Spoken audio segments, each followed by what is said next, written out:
At the meeting. Meeting is called to order. For roll, Commissioner Strike.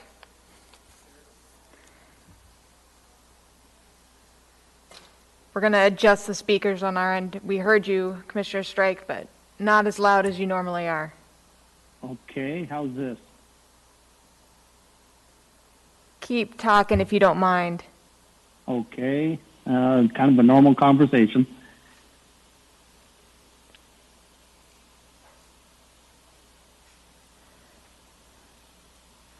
Testing, 1, 2, 3. It's a little echoey, so we might see if we can finagle it again.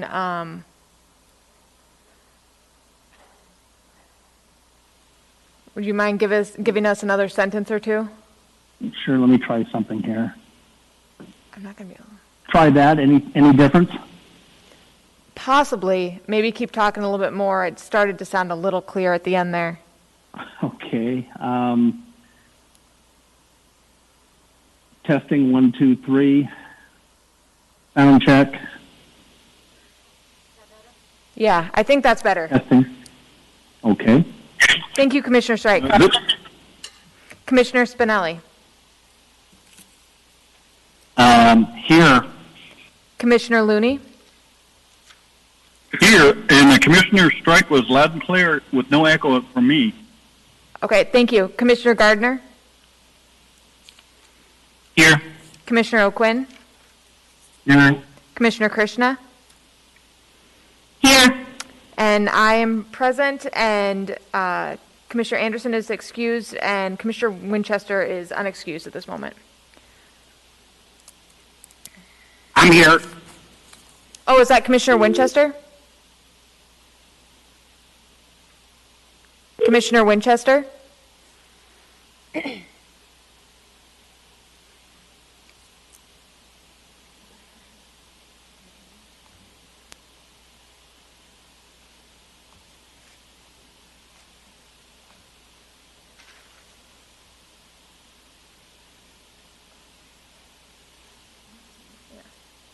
All right, proceeding as though Commissioner Winchester is unexcused.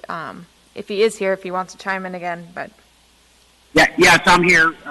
Just can't link to the Teams meeting because it says the address is invalid, but I have a phone hookup.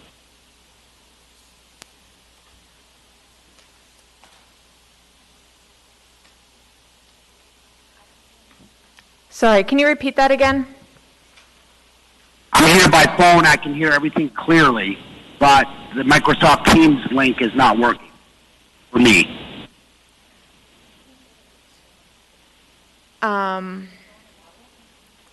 Can you go into your Outlook and trying to get in through there? Yeah, I've clicked on every link and it says the address is invalid. All right, then.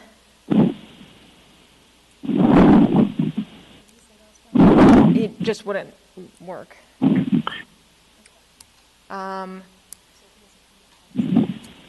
Yeah, if you have a comment, if you could please wait until there is a gap and just say that you would like to be in the speaking queue, just because I'll be keeping track of other people as well. And then we'll take, other comments will just show, we'll deal with it when we get to it, I suppose. Great, and maybe in the interim, maybe email me another link to it that I can try, and I'll be on the phone listening. All right, we may see what we can do. All right, moving on to minutes. Is there a motion to approve the minutes? You could either type into the chat, or if you're Commissioner Winchester, you can speak. So moved. Moved by Commissioner Winchester, seconded by Commissioner Krishna.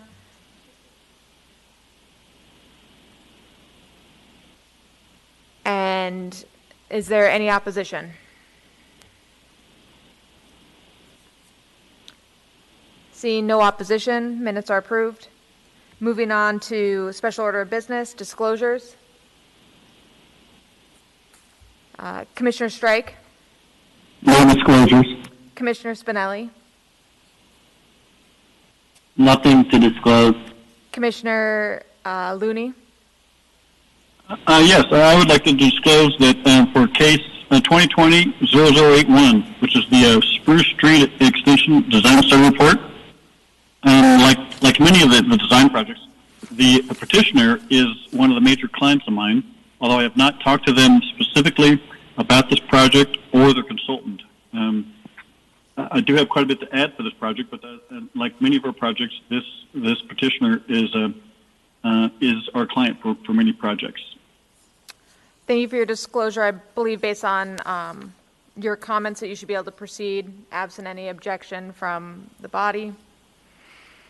Seeing no objection, you will be able to participate. Commissioner Gardner? Yes, I was absent for case number 2020-0078, so I won't be participating in the consent agenda for the resolution for approval of that case. Thank you. Commissioner O'Quinn? No disclosures. Commissioner Krishna? No disclosures. Commissioner Winchester? No disclosures. And I also have no disclosures. Moving on to our consent agenda. Is there a motion to approve the consent agenda?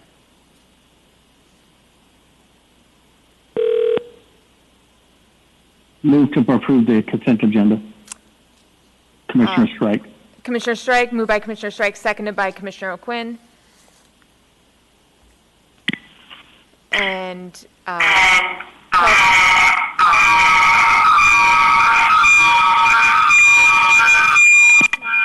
someone might need to mute their side. All right, I believe that's been dealt with. We call for a vote on the consent agenda. Commissioner Strike, Yes.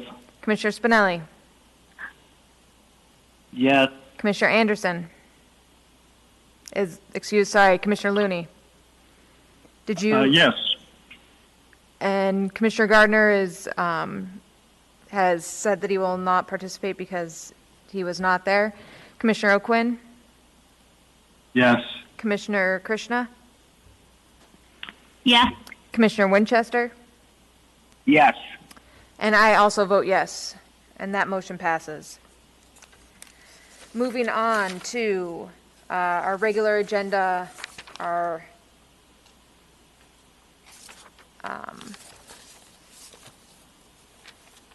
item F5, case 2020-0081. Can we hear from staff? Thank you. The Municipality of Anchorage Project Management and Engineering Department is requesting Planning and Zoning Commission approval of the design study report for the Spruce Street Extension and Upgrades project. The location of the study area is provided in Figure 1 in the staff report. The project proposes to upgrade Spruce Street between East 68th Avenue and East 64th Avenue to neighborhood collector standards and to extend Spruce Street from East 64th Avenue to East Dowling Road. The need for an upgrade of Spruce Street was originally identified in the 2006 Abbott Loop traffic calming study, and the design for this project began in 2009. The primary goal of this project is to connect Spruce Street to Dowling Road and to expand the collector grid while upgrading the street to address drainage, install non-motorized facilities, and provide ADA accommodations. Reviewing the design study report and looking at traffic conditions, the applicant completed a traffic study for the Spruce Street corridor in May 2010 and was revised in 2016 to reflect changing conditions. Figure 2 in the report provides an overview of the speeds and traffic volumes reported in the area in 2005 to 2009. Average annual daily traffic, or AADT, volumes on Spruce Street have declined from 852, as cited in the 2005-2009 study, to 472 in 2018. The 2005 to 2009 study found an AADT of about 2,600 on Norm Drive, and although recent data for all of Norm Drive was not immediately available, some existing data does show that AADT at Norm Drive and East 64th Street was down to 636 in 2018.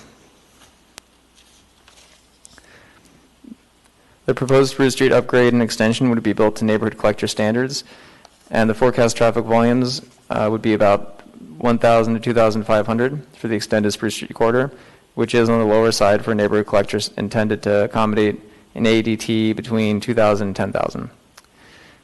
According to the 2006 Avalute Traffic Calming Study, the primary issues on the Spruce Street corridor were speeding, pedestrian facilities, and roadway upgrades. When considering results from the public process, the lack of pedestrian accommodations and speeding were the two primary issues. Looking at existing land use, as documented in the DSR, the existing land use is primarily single-family residential. There is also a large existing snow storage site at Dowling Road, adjacent to the proposed Spruce Street extension north of East 64th Avenue. Figures 3 through 6 in the report show photos displaying existing land uses along the Spruce Street corridor from East 68th Avenue to East 64th Avenue. Looking at zoning and future land use, as shown in the existing zoning map in Figure 6, the project corridor traverses several residential zoning districts, ranging from R5 low-density residential to the R2M mixed residential district. Per the 2040 land use plan, and as shown in Figure 7 in the report, the land use designation for most of Spruce Street corridor is single-family and two-family. In general, the project is mostly consistent with the surrounding predominantly single-family land uses.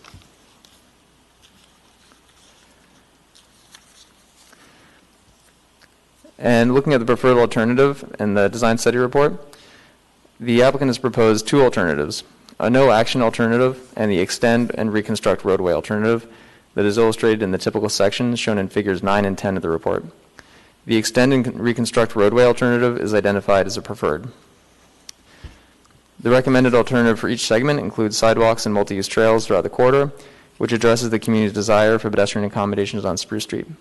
Bicycle lanes are indicated on the typical sections in Figures 9 and 10. However, they are not proposed to be marked or maintained as such. Instead, there will be paved shoulder bikeways as called for in the 2010 Anchorage Bicycle Plan. The project proposes 11-foot wide vehicle travel lanes. Per the graph in Figure 11, the Anchorage Design Criteria Manual would allow for 10-foot lanes in this project. Given the Spruce Street corridor's low existing and projected traffic volumes, coupled with lower anticipated percentage of ADT in the peak hour of about 12.8%.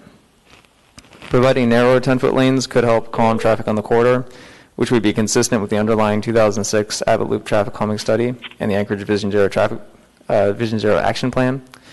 However, the project team believes that trucks will make up more than 3% of the traffic stream due to the snow dump at the intersection of Spruce Street and East Dowling Road, so they're opting to use the wider lane width of 11 feet. The attached sidewalk from East 68th Avenue to East 64th Avenue is proposed to be 5 feet wide, which is the minimum width identified in the guiding design documents and is often too narrow to allow for comfortable bidirectional pedestrian travel. This is particularly the case for pedestrians with disabilities. Given the constraints of a 5-foot sidewalk and the community's emphasis on pedestrian facilities for the corridor, a recommended condition of approval is to provide an attached sidewalk width of at least 6 feet on Spruce Street between East 68th Avenue and East 64th Avenue. Looking at concurrence with existing plans, the preferred alternatives advance several policies of both the 2020 Comprehensive Plan and the 2040 Land Use Plan. Supportive follow-up policies from those plans include, in the 2020 Comprehensive Plan, Policy 37, Policy 38, 53, and 54. In the 2040 Land Use Plan, Policy 6.3 is consistent. In the 2010 Anchorage Bicycle Plan, again, the Anchorage Bicycle Plan proposes a paved shoulder bikeway on Spruce Street along the project corridor. And the project includes this facility as discussed. However, it does not include the W11-1 bicycle symbol signage as required by the 2010 Anchorage Bicycle Plan for paved shoulder bikeways. A recommended condition of approval is for the project to add this signage. The 27 Anchorage Pedestrian Plan. The Anchorage Pedestrian Plan lists the Spruce Street corridor from Dowling Road to East 60th Avenue as a missing sidewalk link. This project's inclusion of the pedestrian facilities would complete this missing sidewalk link identified in the plan. Looking at Vision Zero, this project provides new non-motorized accommodations for all modes and adds lighting along the corridor. However, the project increases the speed limit is proposing to increase the speed limit from 25 miles per hour to 30 miles per hour, and in doing so is accommodating the cited 85th percentile vehicle speed of 32 miles per hour, rather than attempting to reduce that speed. And this practice is an issue that is cited by the National Transportation Safety Board and reiterated in the Anchorage Vision Zero Action Plan, specifically that raising the speed limit to match the 85th percentile speed may lead to even higher operating speeds, raising the 85th percentile and encouraging more dangerous travel speeds in the future. As demonstrated by recent research illustrated in Figures 14 and 15 of the report, even modest increases in vehicle speeds can significantly impact pedestrian safety. In addition, reducing vehicle speed decreases stopping distance, increases visibility, and can help prevent crashes. For example, as cited in the Anchorage Vision Zero Action Plan, a reduction in speed from 30 miles per hour to 25 miles per hour decreases stopping distance by 45 feet on average, or about 23%. Speeding was also a primary concern in the 2006 Abbott Loop traffic calming study that formed the basis of this project, and a lower speed limit could provide a more contextual design for the low-density residential land uses and the low projected traffic volumes discussed earlier in this report. However, the traffic department has not yet had a chance to review this proposed speed limit increase. A recommended condition of approval is therefore to resolve with traffic the need for increasing the speed limit on Spruce Street from 25 miles per hour to 30 miles per hour. For public comments, one public comment was received that was in support of the upgrades to Spruce Street, but expressed concerns that the extension to East Dowling Road would increase traffic speeds and volumes on Spruce Street. The full comment is available in the comments section of this report. The Abbott Loop Community Council did not submit any comments. Departmental comments: there are no objections from reviewing agencies, and the traffic department is supportive of the preferred alternative. With that being said, the department recommends approval of the preferred alternative identified in the Context Sensitive Solutions Design Study Report for the Spruce Street Extension and Upgrades Project, subject to the conditions on page 16 of the staff report. Thank you. Thank you. Commissioners, any questions for staff?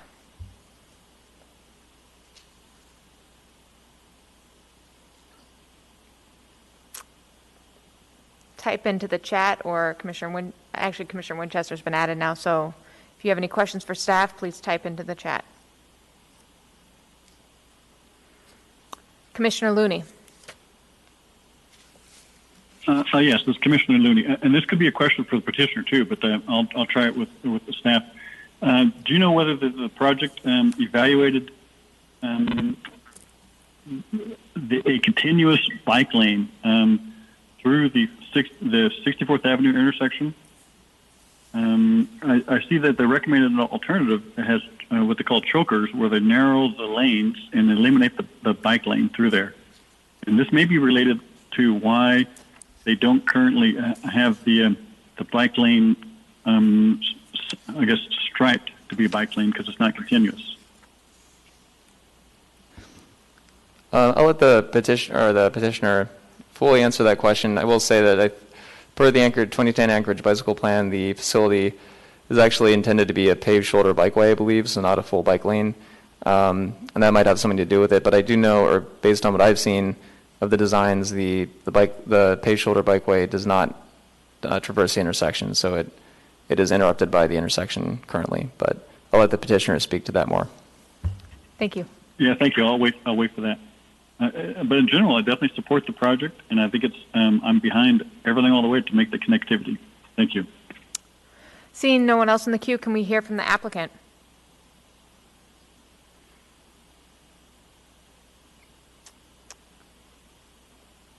Is the applicant online? Yeah, Julie Makala for the applicant. All right. And so there's a discontinuation of right-of-way width throughout the project. The south half has 60 feet and the north half has 100 feet. So trying to keep a continuation is difficult within that 60 feet.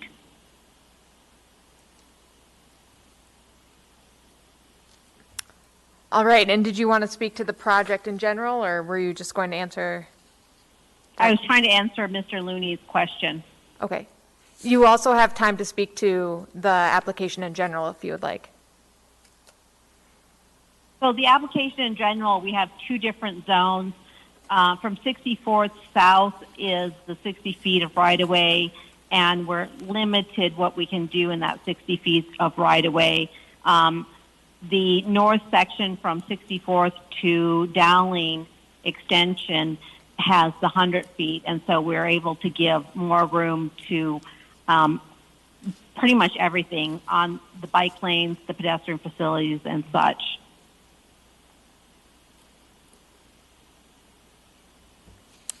All right, you have 9 minutes and 13 seconds remaining for rebuttal. Commissioners, do you have any questions for the applicant? Commissioner Looney. Yes, this is Commissioner Looney again. And so this is, so Julie, I guess the intent of the question is, number one is, I guess I definitely see the value of traffic calming, because I know the neighborhood is, they want the connectivity, but they're all concerned about speeding and too high volumes. So I do see the value of traffic calming. And I know that our company has actually designed quite a few of these choker intersections too, but we should seriously consider maybe a more effective calming, like a vertical speed bump type thing. I know it's difficult to do that in the collector, but I think we found to be much more effective, because I'm a little concerned about traveling on Spruce and through the intersection of 64th, and you lose the bike lane just through the intersection. And you get it back again on the other side, but you're really forced to merge into the car lane through the intersection. If there's any way to try to keep that continuous, I would appreciate that. We have looked at that. There are multiple intersection alternatives for 64th and Spruce, and because of the skew in the intersection and the very tight intersection, we really can't keep that through there. Brad Melsick has been trying to chime in here, and he's been texting me that he's been having difficulty. He's our design engineer. Mr. Melton, are you able to get on the line now?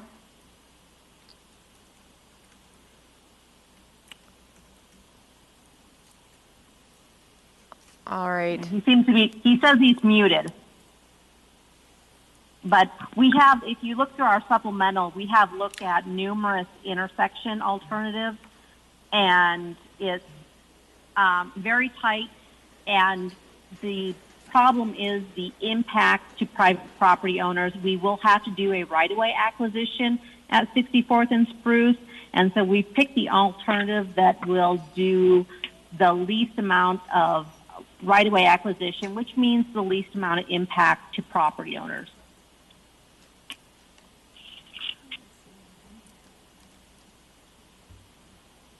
This is Commissioner Looney. Can you hear me?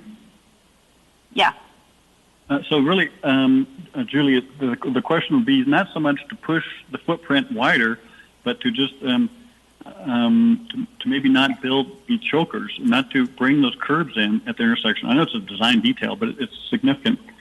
I support the connectivity for this project and the fact that you're accommodating all the different modes of transportation.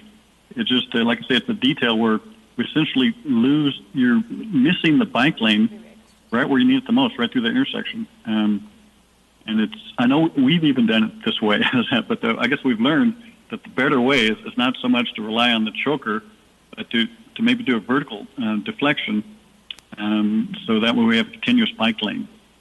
Yeah, we can look at that and see if we can get a smoother transition through the two sections and with a continuous bike lane. And like I say, I don't want to get mired down the details, because really, in general, I support the project. I think it's great.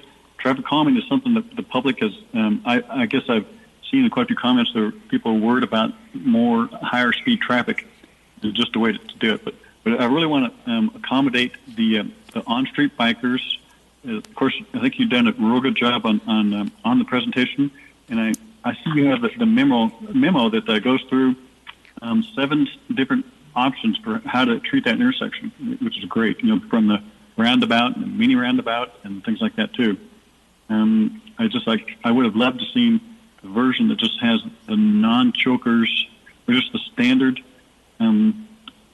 curb returns, so that the bike lanes go through the intersection.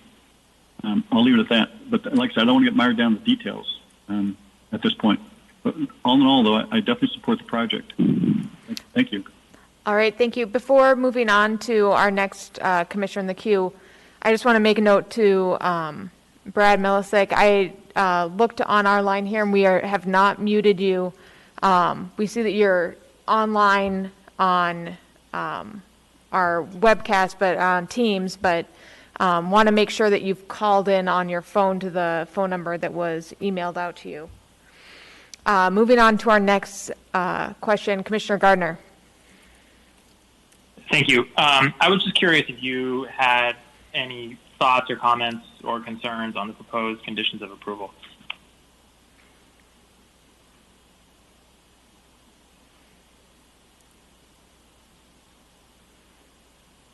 And I believe that question was directed to our applicant.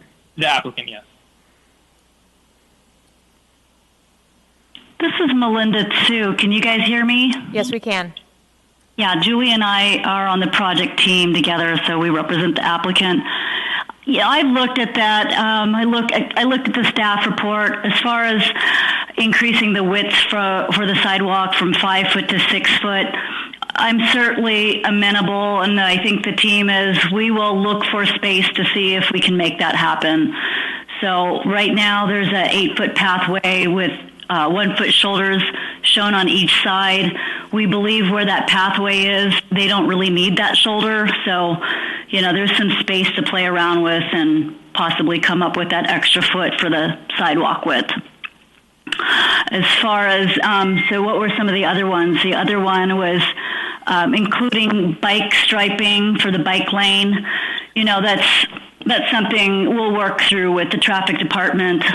Sometimes they try to limit how much bike striping for those particular symbols are installed throughout Anchorage because they're a little difficult to restripe. But, we'll work through that with them and see if we can get them to agree on that placement. So, again, I will be promoting that be installed. And then the other one on speed limit, right now it's proposed as 35 miles per hour. Currently that's what the design road speed design percentile for the 85th percentile. We start there with the traffic department. We'll see, and as far as it's written, that comment just says, work that out and see what you can get the traffic department to agree upon. So again, we'll work through that with them. I think it was mostly those 3 that I recall. Yeah, I think it's just those 3. Thanks. Yeah. That. And then the other thing I was just curious about is it just struck me that the traffic volume on these streets had dropped so dramatically over this period of time, and I was wondering if you had any idea as to what the nature or basis of that was. Yeah, I don't completely know the history. I know the job started off in about 2009. I think they went back and they did additional traffic counts, and it showed that it actually dropped somewhere like in 2014. Not sure I understand why that is. It could be throughout time, people are utilizing Elmore more and not cutting through that area. Not sure. If Dowell was able to call in, maybe Brad can share, what that analysis was, if they had thoughts on that. Okay. Yeah, I guess I don't know. I just didn't know if that played in any way into your thinking for the design. But I'm happy to see the connection go through as well. And I think in general, it looks like it's well thought out and communicated with the community. So thanks. I'll leave it at that. Mr. Hodges? Oh, just a quick clarification. So the condition number 2, there's bicycle symbol signage being proposed. There's no striping being proposed in the conditions. So just so the commission is aware, they would be approving in the installation of signage, not striping. Oh, okay. That's actually an easier one to push through for the team and for traffic. So we'll work with them on that. Commissioner Krishna? Thank you. I saw that there were some Class A wetlands within the project area. Are they within the right-of-way, the extension, or could you share the location? And then just another quick question, which is that I had seen that there were a couple of community concerns about their secondary alley access, and just wanted to confirm that access will be maintained along Spruce Street. This is Brad. Can you hear me finally? Sorry. Yes, we can. Oh, wow. Oh, great. Melinda and Julie, you guys were spot on with all the other issues. So the one was about the alley, and the other was About the wetlands. there may be some wetland impacts. We are definitely going to have to do some core permitting, and we're going to be starting that right after the 65%. Dell and the municipality worked with the Heritage Land Bank and the Corps on the snow disposal facility, and those were previously mapped. There's some minimal impacts that are there. And again, a lot of the impacts are going to be as the extension moves forward. There's going to be some excavation in some areas there that might be dewatered a little bit. So we're going to try to minimize that as we from north from 64th to Dowling. But there's likely to be some impacts, yes. And then the alley access, I think I know what you're talking about. The alleys will be connected. There are some secondary driveways that will have to be discussed on a case-by-case basis within the traffic department and the municipality. Some people actually have kind of backyard access that's kind of been added over the years.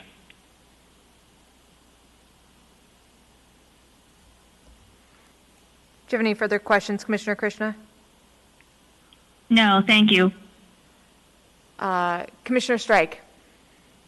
Yes, thank you, through the chair. I wanted to reiterate Commissioner Looney's comment, and that is regarding the choke point at the intersection whereby the bike lanes are being cut off and then they're picked up again another, say, 50 feet past the opposite intersection line. These intersection lines, these choke points are really choking off the bicyclists and thrusting them back into the traffic. And I think this was Commissioner Looney's concern. And I don't know that his concern was really heard by the petitioner as a concern. And we do want you to, I along with Mr. Looney, I believe, want you to retake a look at that choke point there.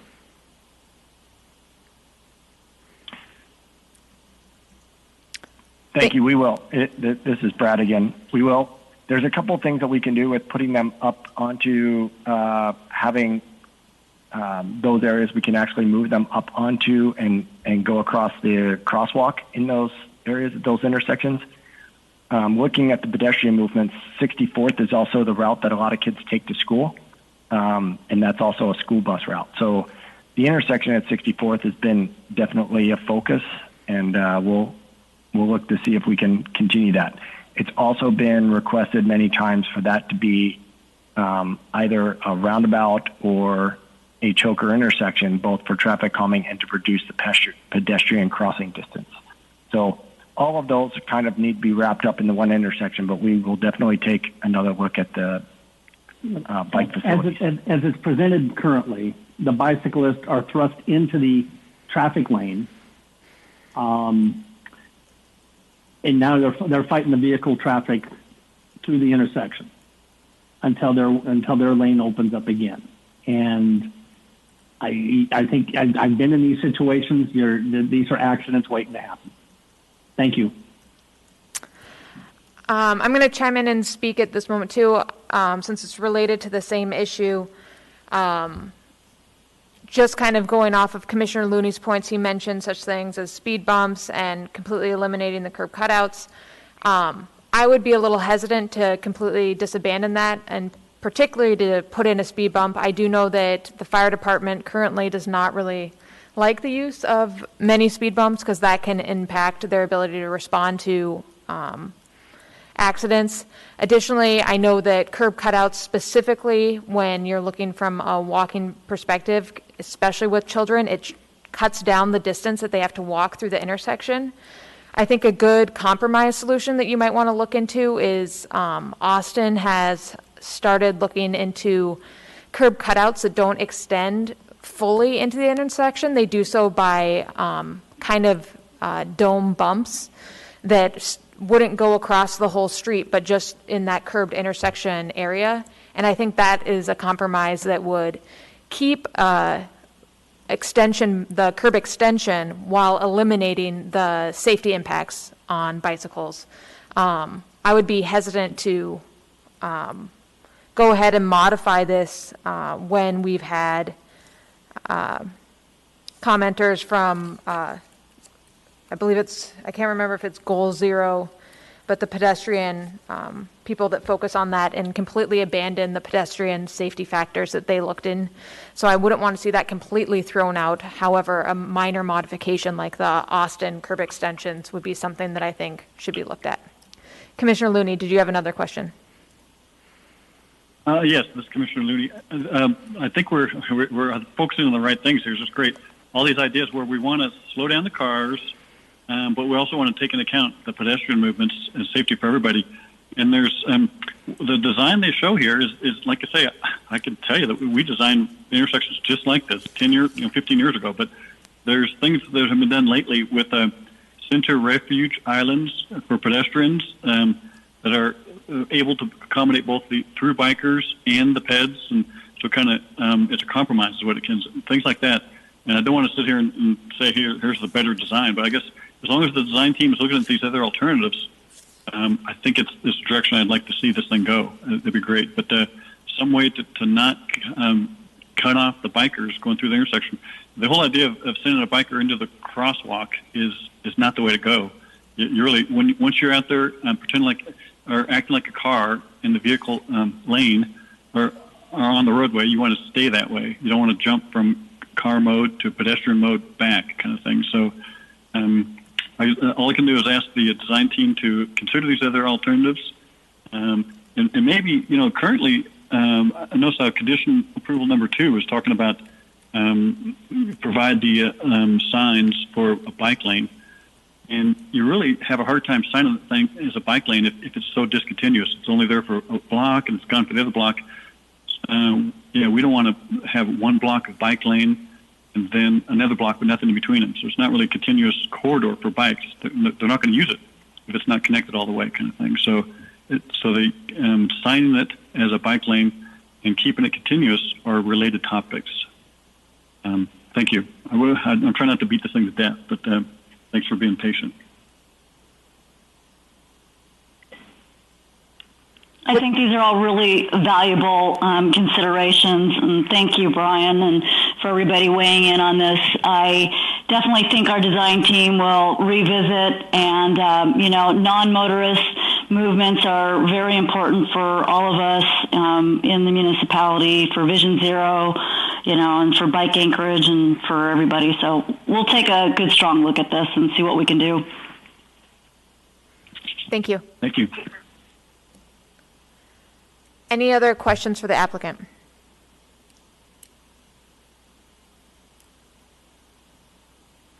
Seeing no other questions for the applicant, you still have 9 minutes and 13 seconds remaining if you would like to speak.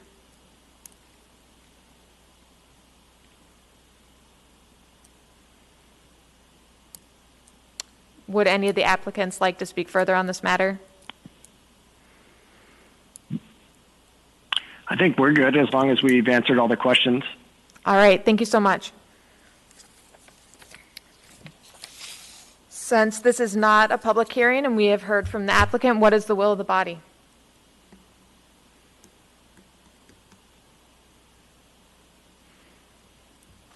Feel free to type into the, motion by Commissioner Looney.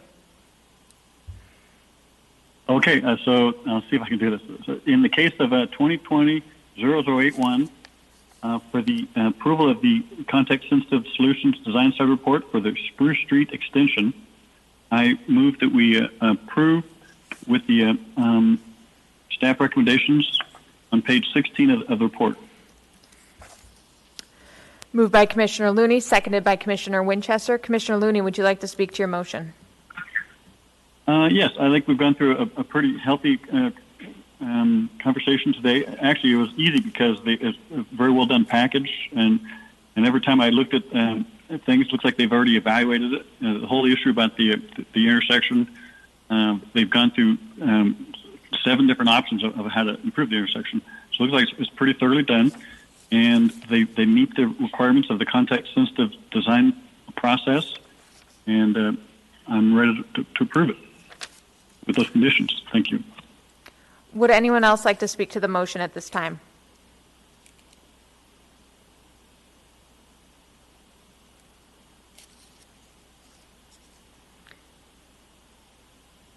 Commissioner Gardner. Thank you. I think I'll just add, so it makes it onto the record here too, that we discussed some options for the intersection and ways to kind of maintain continuity for the bike lane there. And I think that's consistent kind of with the goals of the Vision Zero project. And I just previously had kind of made a note to emphasize that I appreciated seeing the Vision Zero consideration and how that made it into the recommendations from the staff in the staff packet here as well. And I think that is just consistent with the discussion we had about the bicycle lanes as well. Commissioner Strike? Yes, thank you, and to the chair. I know that this is a context, it's a study report. And so I'm not sure what we're approving since we've asked for some additional clarification and thought process to go into the context design. And the petitioner is going to take those reviews under advisement and take it back and go back to staff, as they noted, to look at some design alternatives. So the question I have is, what are we approving? Mr. Hodges, perhaps you can weigh in here. Do you think that an amendment would be needed? An additional, an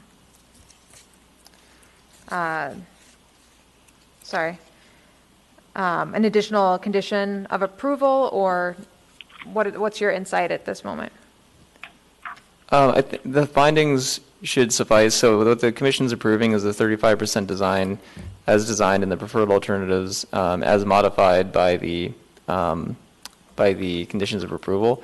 And so if the commission doesn't have a specific design or a specific outcome they'd like to see, the findings would suffice in the sense that they would be on the record and the petitioner can go back and look at further or different designs for the intersection potentially. And then at the next stage of the review process for, on this end of things would be the Urban Design Commission looking at the 65% plans, at which point the staff would be able to look at the designs and consider the findings from the approval at the DSR stage from the commission and verify that the petitioner looked into those alternative designs for the intersection and that they sort of went through that process to see what could be accommodated. So And this is Commissioner Strike, and if that's the process that's intended to be followed, I don't have a problem moving this forward then. All right. Given that and seeing no other questions or people wanting to speak in the queue, call for a vote. We'll start with you, Commissioner Strike. Yes. Commissioner Spinelli. Yes. Commissioner Looney. Yes. Commissioner Gardner. Yes. Commissioner O'Quinn. Yes. Commissioner Krishna. Yes. Commissioner Winchester. Yes. And I also vote yes. And that motion passes.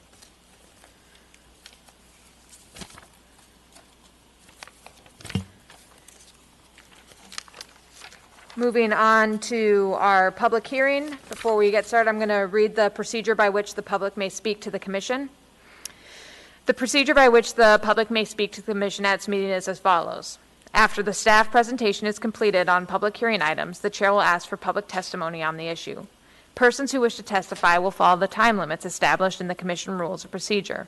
Petitioners, including all of his or her representatives, will receive 10 minutes. Part of this time may be reserved for rebuttal. Representatives of groups such as community councils and PTAs will receive 5 minutes. Individuals will receive 3 minutes. When your testimony is complete, you may be asked questions by the commission. You may only testify once on any issue unless questioned by the commission.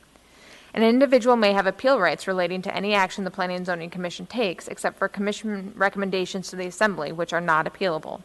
Appeals must be filed with the clerk's office within 20 days after approval by the Planning and Zoning Commission of the resolution, which is the commission's final decision. A fee for the appeal is required at the time of filing.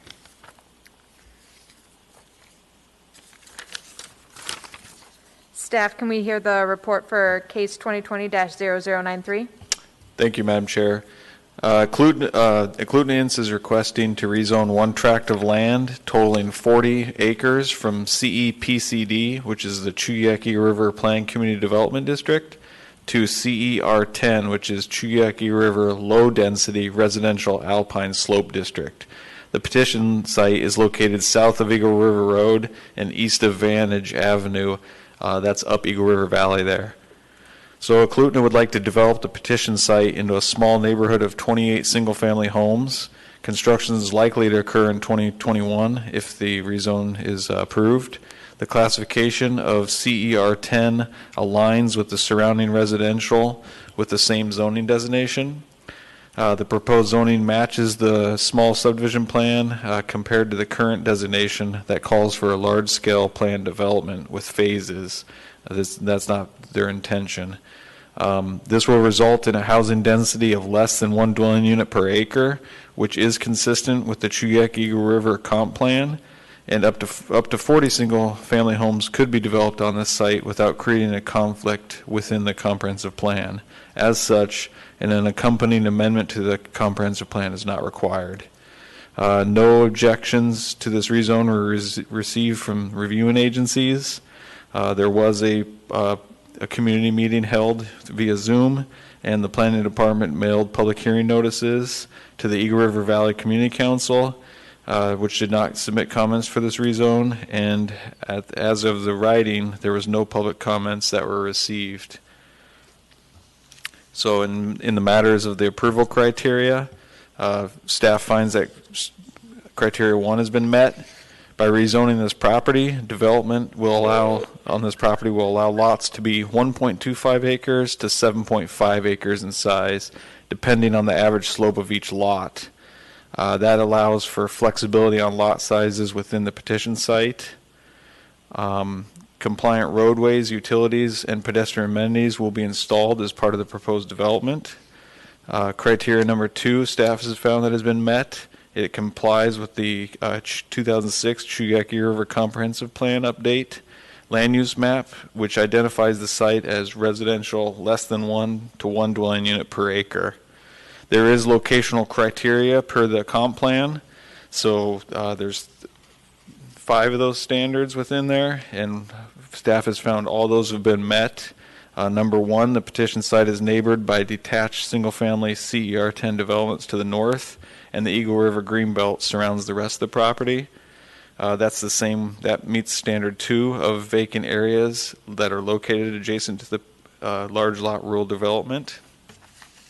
Standard 3 within that has been met. The petition site is outside of the water wastewater service boundaries. That's all going to be served by on-site systems. 4, the petition site is outside the downtown Eagle River core. And 5, the petition site requires, once again, on-site water and wastewater systems, and topographic challenges of the lots preclude a more intense development. In addition, policies from the Chuyaki River Comp Plan that are relevant to the rezoning are Policy 3A3A, which identifies this as less than one dwelling unit per acre. Goal 3A1A, which ensures orderly, efficient pattern of development, and Policy 23C for steep slopes. Steep slopes are present on the site, and they'll be subject to administrative site plan review if they plan on building on steep slopes. But that's within the criteria of AMC 2107-020C. Standard 3 has been met. The rezoning is generally consistent with the zoning district. The purpose of the CER10 district, as stated in AMC 2110-040C14, is intended for use in areas where natural physical features and environmental factors such as slopes, alpine and forest vegetation, soils, and geologic hazards require unique and creative designs for the development. The proposed development will not exceed 1 dwelling unit per acre, and all the necessary improvements will need to be completed as part of the future plan development. Staff finds that criteria 4 has been met. The proposed CER10 zoning neighbors the established developments to the north along Eagle River Road, and those are zoned CER10 as well. And as I stated before, it is also surrounded by the Eagle River Greenbelt. And its criteria 5 has been met. Facilities and services will be capable by the time of development. It's going to be accessed via Eagle River Road, which it's classified as a major arterial, and the petition site will have on-site water and wastewater services. Staff has found criteria number 6 has been met. The proposed rezone is unlikely to adversely impact the natural environment. In addition to, there's some landscaping requirements, and it would be required to construct roads which meet the minimum requirements of Title 21 and Title 23. That's going to be at the time of the land use permit is applied for. For access, the site will ultimately be taking the access from Eagle River Road, which, as stated before, it's a major arterial. It's unlikely that the additional traffic generation will increase adverse impacts to the surrounding natural environment. Standard 7, staff has found that that's been met. It's surrounded by CEPI zoned, that's the Eagle River Greenbelt, and once again to the north is R10 developed with single-family homes. Staff finds criteria 8 has been met. This rezone is consistent with the petition site classification in the Chuyek Eagle River Comprehensive Plan and will not exacerbate any undesired land use pattern. Criteria 9 has been met. It will not result in a split zone lot. And with that, Planning Department recommends approval of the rezoning from CEPCD to CER10.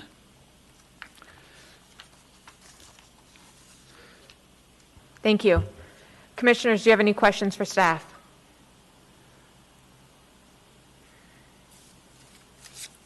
And I believe the petitioner's representative is attending the meeting as well. Seeing no questions for staff, can we hear from the petitioner's representative? Good evening. This is Craig Bennett with S4 Group. Can you hear me? Yes, we can. All right. Sean, staff presented the rezone well. We're trying to rezone to R10, which is the same as the residential in the area. And I'm just here to answer any questions that the board has. All right, you have 9 minutes and 39 seconds remaining for rebuttal. Thank you. Commissioners, do you have any questions for the petitioner?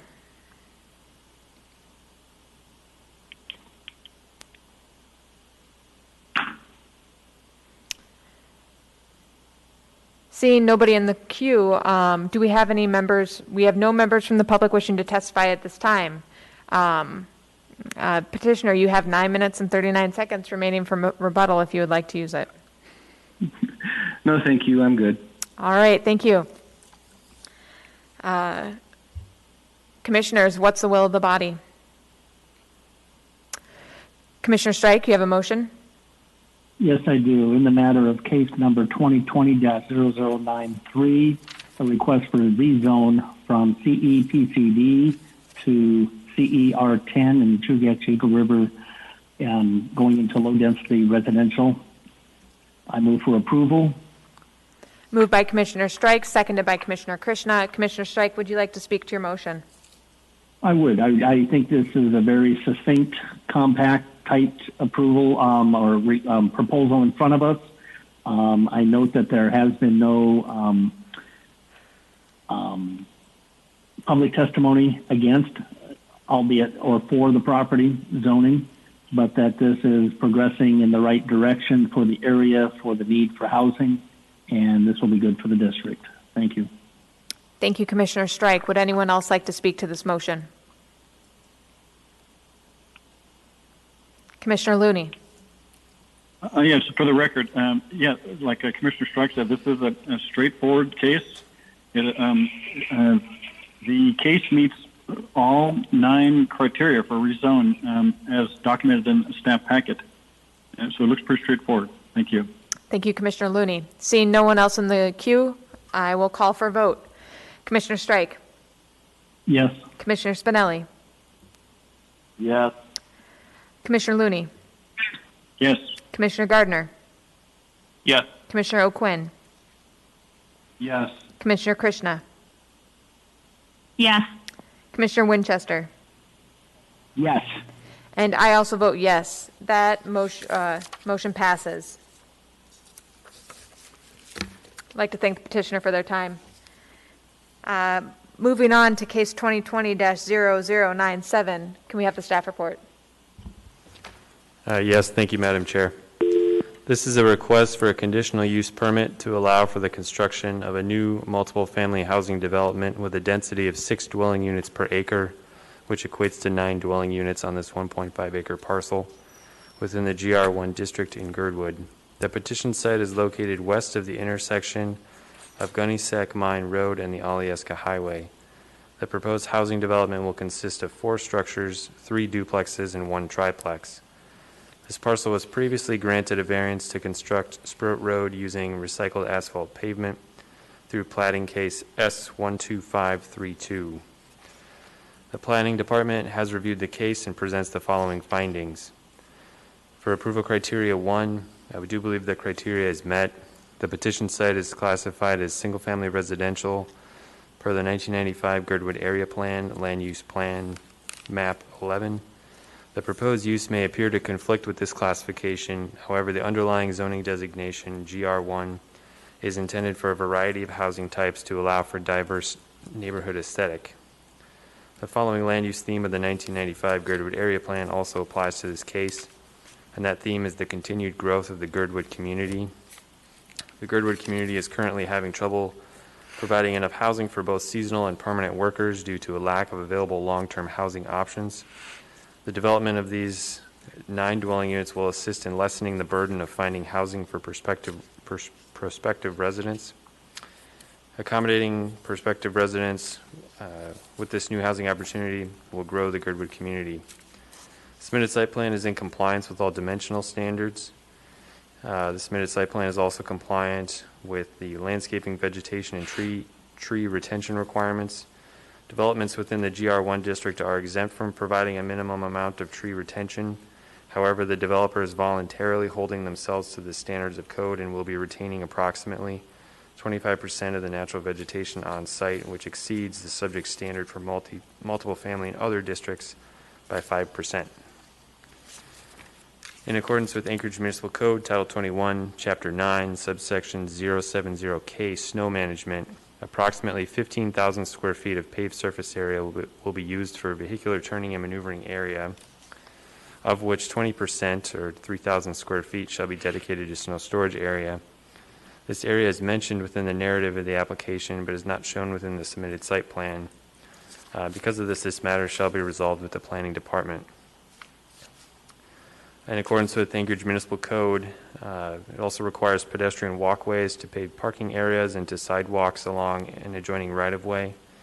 It is unclear to reviewing staff if this amenity is provided within this development, and this matter shall also be resolved with the Traffic Department. Compliance with off-street parking standards is demonstrated in the submitted site plan. The parking demand for this 9 dwelling unit development is 19 spaces. A total of 42 parking spaces are being provided on site to address community concerns about access parking spilling over into Sproat Road. And it's important to note that sign detail was not provided or mentioned in the narrative, but the applicant is advised that should a permanent sign be installed for this development, it shall comply with the standards of Anchorage Municipal Code, Title 21, Chapter 9, subsection 070 M2 residential uses. For approval criteria 2, we do believe that criteria has been met. The petition site is zone GR1, which is Alyeska Highway mixed residential, which permits multiple family dwellings with a density of between 4 to 8 dwelling units per acre, or commonly referred to as DUA, subject to the approval of a conditional use permit. This new multiple family housing development will add 9 additional housing units within Girdwood. Girdwood is currently experiencing a lack of available housing opportunities for those wishing to relocate to this community. The addition of these housing units will help reduce this deficit. Additionally, this use is consistent with the intent of the underlying zoning district and its district-specific standards. The district-specific standards of the GR1 allow for the placement of more than one structure on a lot subject to the approval of an administrative site plan review, and it's important to note that this conditional use request supersedes that. For approval criteria 3, the submitted site plan has shown compliance with both the use-specific standards for a multiple family housing development as well as the design standards referenced in Chapter 9 of Title 21. And for brevity, I won't go into detail of each of those standards, but they are noted standard by standard within the staff report under this approval criteria. For approval criteria 4, the petition site is a rectangular parcel measuring approximately 1.5 acres in size. This lot orientation and size allows for adequate space for the placement of structures, vehicular circulation facilities, accommodation of emergency vehicles, stormwater retention, and drainage facilities, and required landscaping screening that can meet the needs and requirements of the proposed use. And we do feel that that criteria is met. For criteria 5, we do believe this one is met as well. Neighboring properties will continue to fully enjoy the land use rights and privileges afforded to them upon completion of this project. This multiple family use will not limit or prevent the development of neighboring properties for uses allowed within their respective zoning districts. A subject parcel is zoned for a variety of housing types and is being developed in accordance with the design standards outlined in Chapter 9 of Title 21. For approval criteria 6, we believe that criteria is met. The proposed development is similar in scale to other multiple family structures located along the Alyeska Highway corridor. This residential use is not likely to generate excessive traffic, noise, odor, or dust upon completion. During construction, the applicant will be required to comply with all applicable provisions related to excessive noise, dust, stormwater pollution prevention, and impacts to adjacent roadways from construction equipment. For approval criteria 7, we do also believe that one is met. The subject parcel is surrounded on 3 sides by single-family homes. The abutting parcel to the east is owned by the municipality and is largely undeveloped. The petitioner has worked with neighboring residents to mitigate impacts to the natural environment and has taken their concerns into account. In addition, all applicable design standards for a multiple family development within Girdwood have been met, and it does not appear that surrounding properties will be adversely impacted by this development. For approval criteria 8, we do believe that criteria is met. The site has direct access to Sproat Road. Sproat Road is classified as a Class 1C neighborhood collector under the 2015 Official Streets and Highways Plan. To allow for consistency in road design, aesthetic, and street maintenance, this parcel was previously granted a variance to construct Sproat Road using recycled asphalt pavement through plating action case S12532. The existing road network that will be used by future residents of this development is adequate to support their needs without increasing traffic congestion or negatively impacting the safety of multimodal user groups. The proposed main driveway appears to meet the length threshold of a private street, which may affect the standard it must be constructed to. This matter shall be resolved with the traffic department and private development. It's also important to note that fixed route public transportation is available within a quarter mile of the petition site, and that fixed route public transportation is provided by Glacier Valley Transit. For approval criteria 9, we do believe that criteria is met. This site is served by public wastewater, but public water is not available. Fire protection is provided by Girdwood Fire and Rescue Department. Police protection is provided by the Whittier Police Department and Alaska State Troopers, and street and stormwater drainage maintenance is provided by the municipality. The department does recommend approval of the conditional use permit subject to the conditions as stated on page 13 and 14 of the staff report. I'd also like to bring to attention some late comments that were received. There is a supplementary packet that was distributed to members of the commission earlier today, that was distributed to members of the commission on Friday. And we did also receive one additional comment in opposition very late today from a Dana Durham. So I'd like to bring that to the commission's attention. With that, I'd be happy to take any questions. Thank you. Commissioner Strike. Yes, thank you. And a question for the staff. I see that in condition number 3, that resolve with planning the need to provide a compliant snow storage area in accordance with AMC statutes. Has the petitioner identified yet anywhere for snow storage? And I guess my question would be, currently there's no impact to the neighboring neighbors, but until the snow storage is identified, I guess we won't know if there's any impact to adjoining lots. Has anything been addressed other than the comment from staff, number 3, regarding snow storage? Through the chair, Commissioner Strike, the snow storage was addressed in the applicant's narrative, but it was not denoted on the site plan. So the exact location of that snow storage is unknown to staff at this time, but it does appear that there's adequate space on site to accommodate compliant snow storage area. Okay, so we'll wait and we'll hear from the petitioner. But one of the questions then, I see that they're actually providing more parking than what is required. So, which is great. I'm just now curious as to whether that additional parking isn't necessarily becoming an area for snow storage. But we'll let the petitioner address that when they speak. Thank you. Any other questions for staff? All right, can we hear from the petitioner? Yeah, can you hear me? This Yep. is Laquita. Yes, we can. Okay, I'm going to share my screen real quick. So this is Laquita Chmielowski. I'm with Dal. I'm here tonight representing 3MJ Development for the Powder Run Multifamily Housing Development Project. Can everybody see the screen that has access to a computer? Yes, we can. Okay, perfect.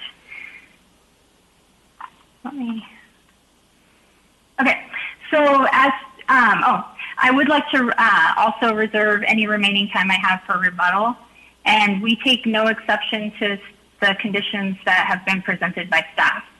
So as staff mentioned, the first thing that we went through was a variance for the upgrades to Sproat Road, which will include the 20-foot wide wrap roadway surface with gravel shoulders on either side and the 5-foot separated pathway.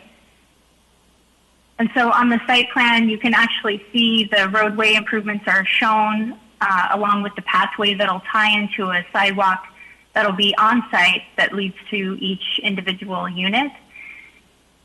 So the project was designed to have a triplex on the east side and then 3 duplex units. And we tried to take advantage of the natural slope that goes from west to east, so that we wouldn't impact the views on the adjacent property.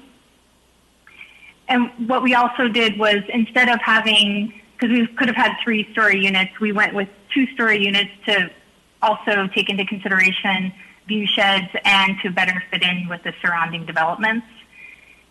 As you can see on the site plan, stormwater will be collected on site in this location in a catch basin that'll be connected to what they call an on-site infiltration system. And the intent is that the stormwater would be treated and percolated into the ground. There is a storm drain line, which would be an emergency overflow that goes out to the ditch line on Gunnysack Mine Road. And we just recently met with the Land Use Committee and GVOS, and they've asked us to look at bringing that storm drain line out to the ditch line in Alyeska Highway, which we are doing. And the reason for that is to keep the vegetative buffer along Gunnysack, because there is a property right across the project site from our site. Then the sewer line will come in from the main line that's in Alyeska Highway and branch out to serve each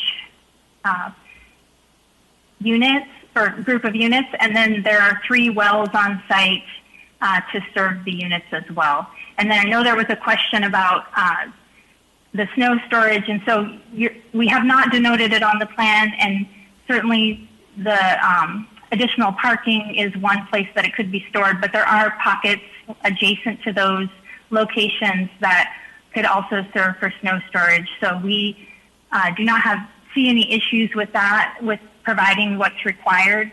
we also would be required to show it before we could obtain any type of land use permit through the municipality.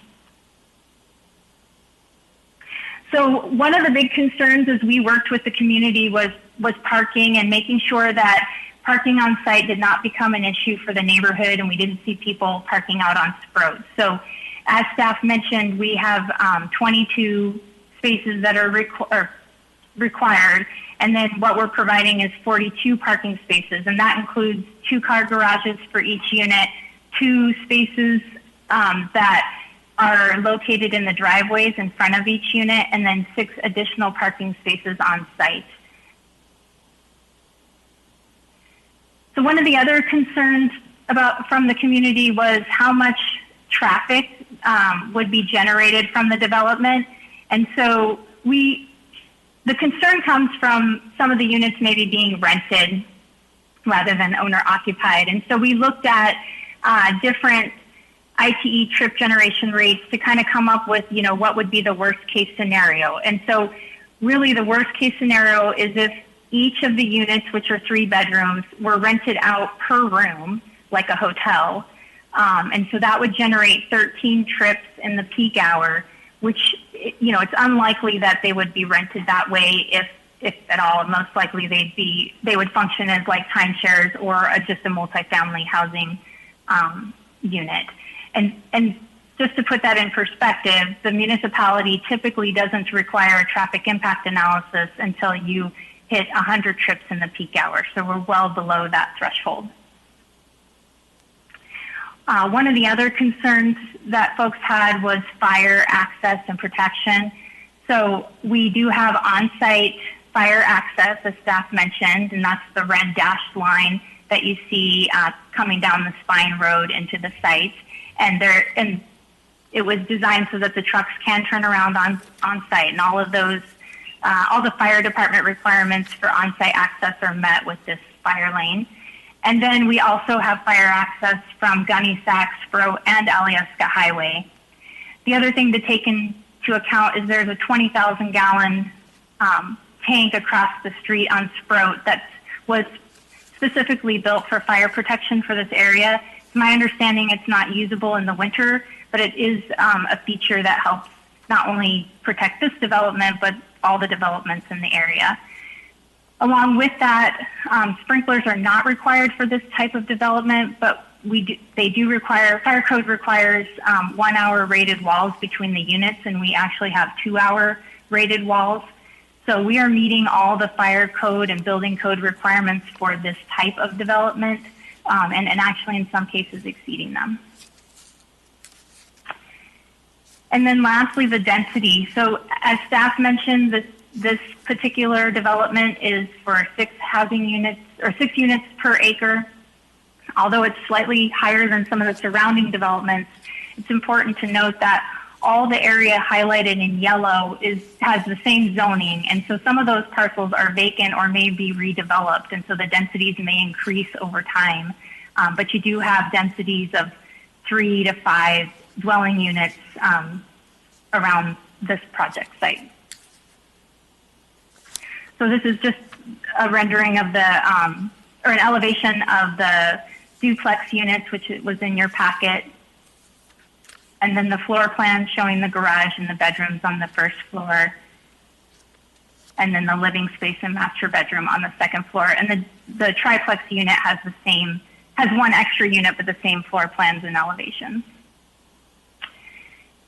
So as staff mentioned, we've been working with the community. That we started working with them as part of the Sproat Road variance, meeting with them a couple times throughout that process. And at that point, we started hearing concerns about what this development might bring and some of the issues that the residents had. We then also had a community meeting in April and went before the LUC and GBOS twice, really trying to, as much as we could, accommodate people's concerns and incorporate those into the design of this project. So we've tried very hard to really work with the community to have a good development. And with that, I'm happy to take any questions. Thank you. Commissioner Strike. Actually, that may have been from earlier. Commissioner Strike, are you still in the queue, or is that for your question? No, that was earlier. All right. Are there any other commissioners in the queue at this time?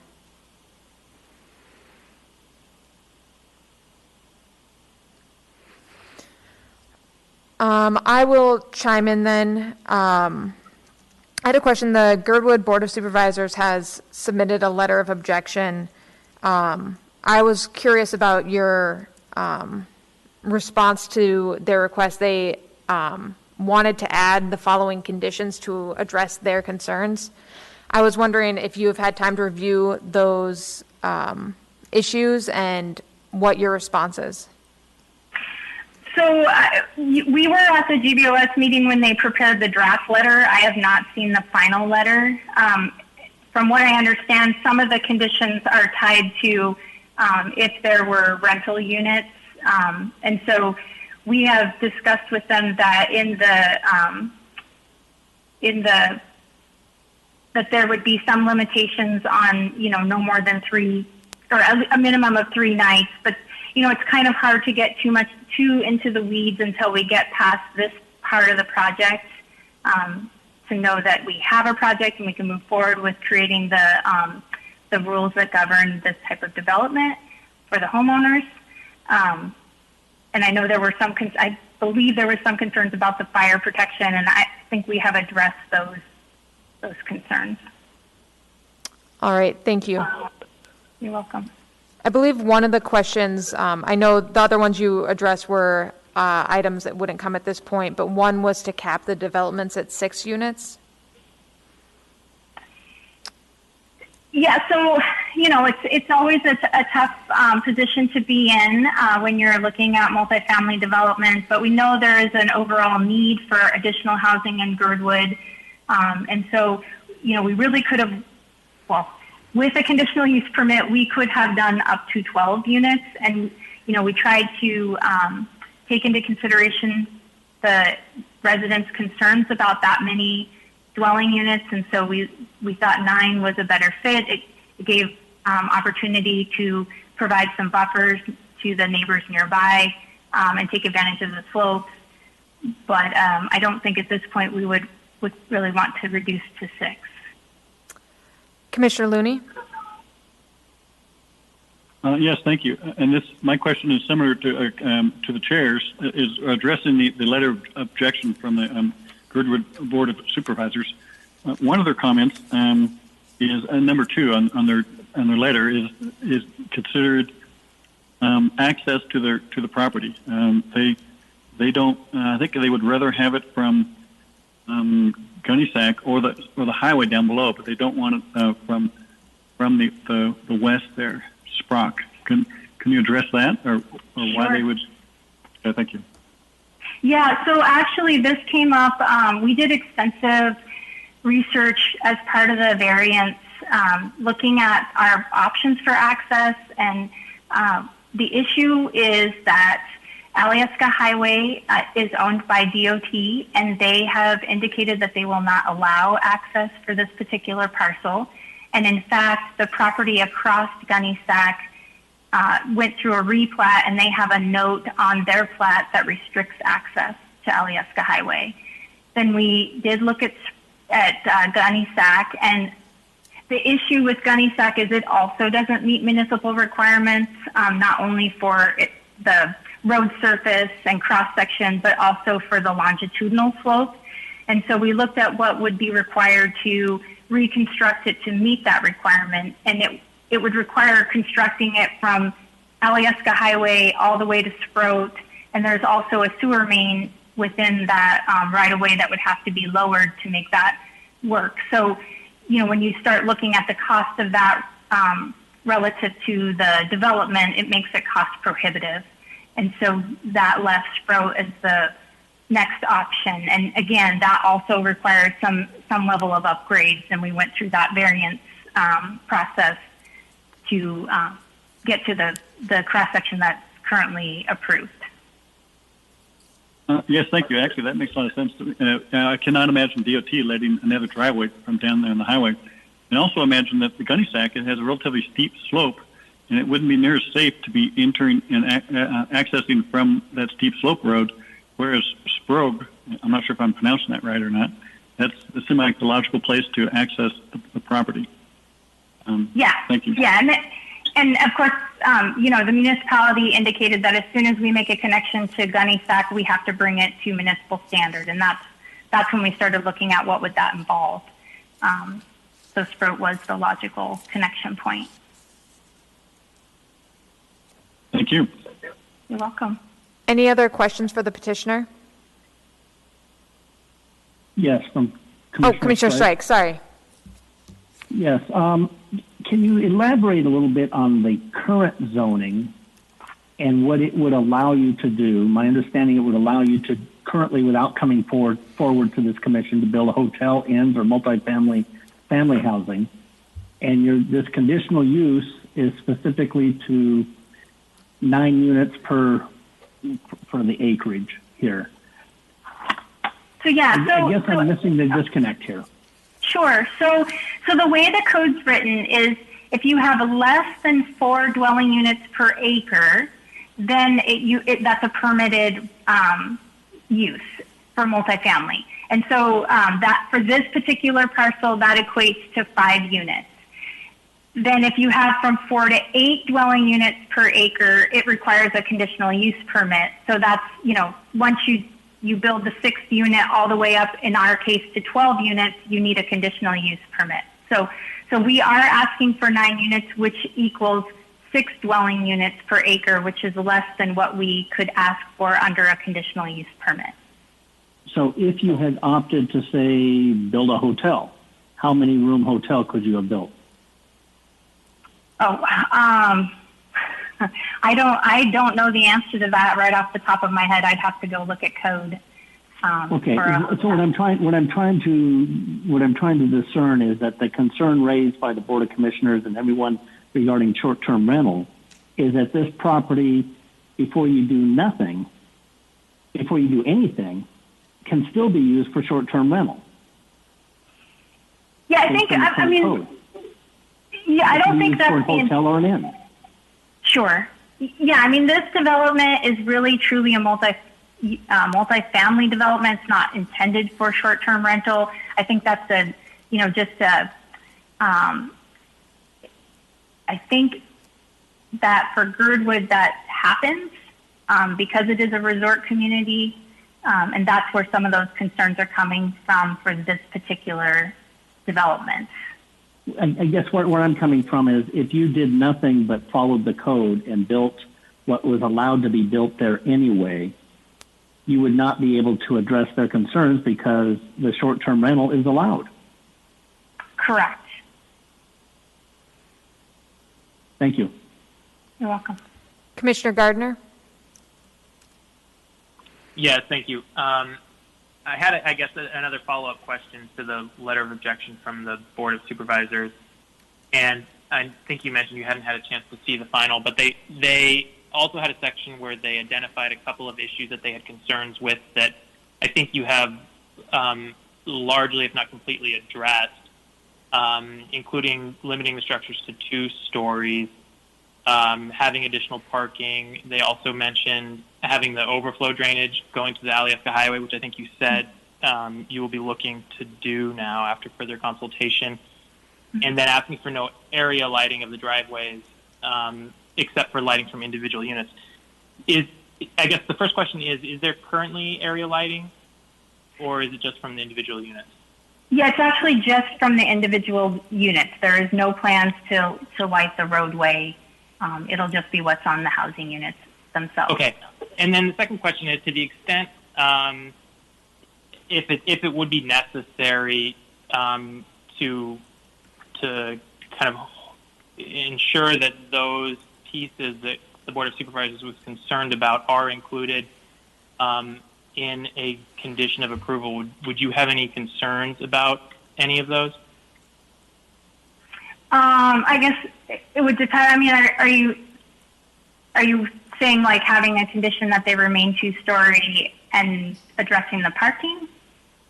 Yeah, and I don't know to what extent it'd be required. I guess I would have another question for staff. Which of these given the plans that were submitted, if it would even be necessary or not. But one, for example, is the overflow drainage going to the highway instead of Gunnysack, since it's not currently shown that way. If that was, for example, a condition of approval, would you have an objection to that?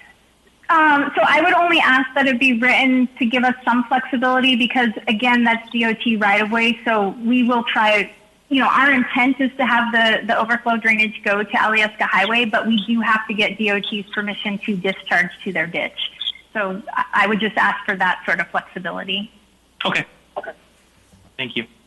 You're welcome. All right, seeing no other questions in the queue, I'm going to turn for public comment. However, before I do that, I just want to make one note on the record. I had originally been viewing this as a multifamily residential dwelling unit, and I hadn't read the letter by the Board of Supervisors.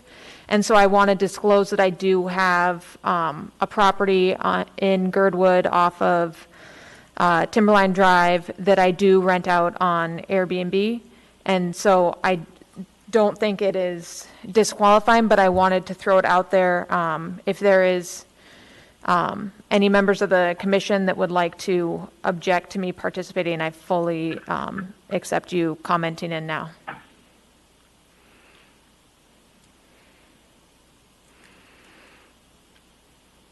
I would move that you participate.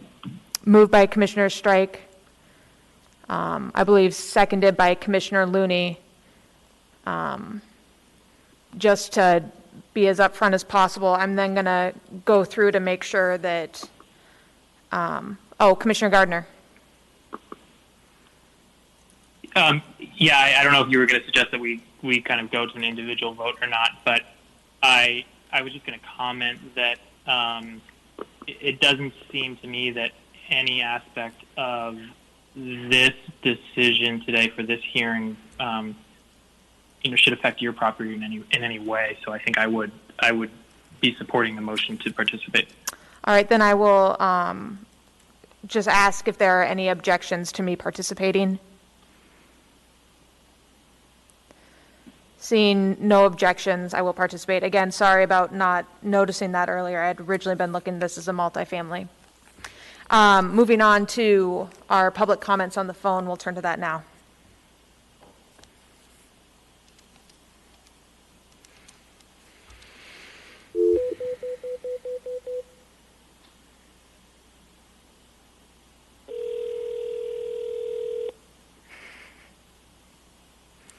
This is Melissa. Hi, Melissa. This is the Planning and Zoning Commission calling for your public testimony on case 2020-0097. Are you calling as an individual or a representative of a group? Individual. Okay, you'll have 3 minutes to provide your testimony. If you could state your name for the record, you can begin. Oh, okay.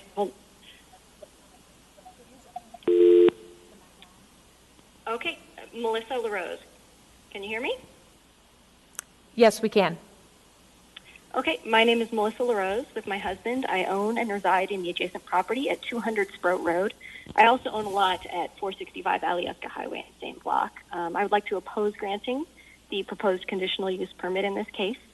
The stated zoning... I'm actually going to jump in real quick. I have a comment from our commissioners that they can't hear.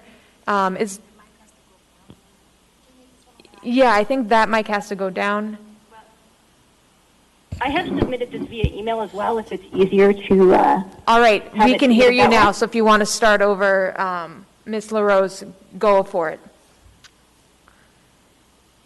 I'm sorry, I'm not able to hear you. Ms. LaRose, we can now finally hear you, I believe, so if you want to begin your testimony now. Okay, I'll begin again. My name is Melissa LaRose. With my husband, I own and reside in the adjacent property at 200 Sproat Road. I also own the lot at 465 Alyeska Highway in the same block, and I would like to oppose granting the proposed conditional use permit in this case. The stated zoning intent of GR1 is to continue the existing pattern of development, and I believe this proposal is a significant departure from that pattern that will negatively impact the surrounding area that doesn't have the infrastructure development to meet the needs of the relatively high-density build. When reviewing the zoning map for the property, you can see that the GR1 zone follows only the Alyeska Highway corridor, and it's intended to allow greater leniency and development along this highway frontage. Zoning area GR2 encompasses the remainder of the adjacent area across Sproat Road and throughout the Mine Roads residential community. If you refer to the zoning regulations here, GR2 area, you can see that it's described as single family, detached, and two family, and it states the intent is to maintain this pattern. As such, the multifamily development in GR2 is not allowable in any way, including conditionally. I believe that the intention of GR1 is for high-density uses to be accessed from and oriented towards the highway corridor. This proposed project is attempting to bring a large multifamily development not through the highway corridor, but instead oriented towards and access through the GR2 area, which isn't compatible with or developed to be used in that manner. I understand that there have been challenges with the site slope and access, making a lower cost and easier model for the developer to propose access through the GR2 zone and Sproat, but I don't agree that this justifies the additional burden the proposed plan places on the surrounding community. Thank you, Melissa. Seeing no questions from the petitioner, can we move on to our next member of the public? Thank you.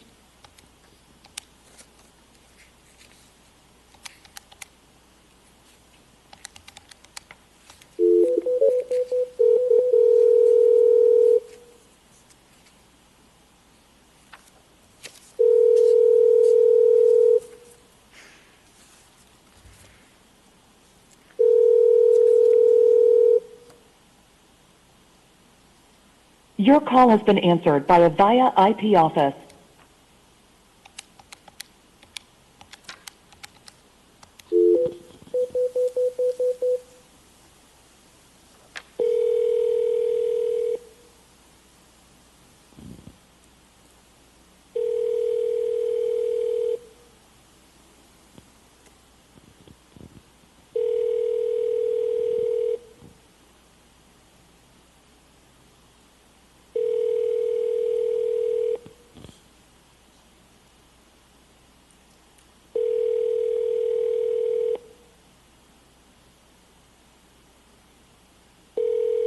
I'm sorry, the person you are trying to reach has a voicemail.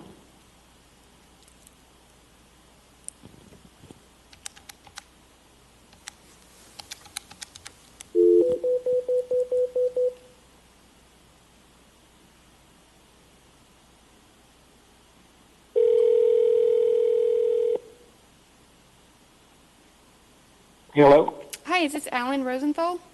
this is Alan Rosenthal. This is the Planning and Zoning Commission calling for your public testimony on case 2020-0097. Are you calling as a representative of a group or an individual?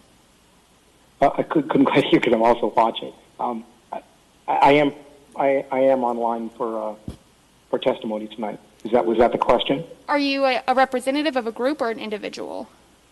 Individual. Okay, you'll have 3 minutes to provide your testimony. Before you begin, if you could mute what you're watching on TV, just so we don't get feedback. Yep. If you could, I just muted it. If you could state your name for the record, you can begin. Yes, my name is Alan Rosenthal, and I'm a neighbor on the Gunnysack Mine Road. Mostly the reason I'm testifying tonight is I read the Board of Supervisors' recommendation for use of Gunnysack Mine Road as the access both for ingress and egress to the property. And I'm fully opposed to that as ingress or egress because the road is a very steep road. It already has issues both with drainage and just maintenance issues. It's not up to Muni standards in any way. And even bringing it up to Muni standards would be extremely difficult in that it's a steep road. And it would cause traffic hazards on the road, dust hazards. I'm just fully opposed to that as one of the recommendations by the Girdwood Board of Supervisors. So that's why I'm testifying tonight, to make sure that at least the Commission knows that there are property owners in the area that are opposed to the use of Gunnysack Mine Road as an ingress or egress, or as any kind of supplemental drainage for overflow. I do believe the Alyeska Highway drainage is the best possibility since there are already drainage issues on Gunnysack Mine Road due to its steepness. And the issue with DOT possibly allowing it as Alyeska Highway as the drainage path for overflow doesn't quite make any sense, because if you dump into the on Gunnysack Mine Road, it immediately flows in the Alyeska Highway. So the direct path just going to the Alyeska Highway makes the most sense, it would seem to me. So that's the only reason I'm testifying tonight, to just make sure and clarify my position opposing what the Girdwood Board of Supervisors suggested with access off of Gunnysack Mine Road. And that's all I have to say. Thank you. Seeing no questions from the commission. Oh, Commissioner Spinelli. Yeah, through the chair, I'd just like to ask if Mr. Rosenthal has opposition to any other aspects, or does he generally support the project as proposed?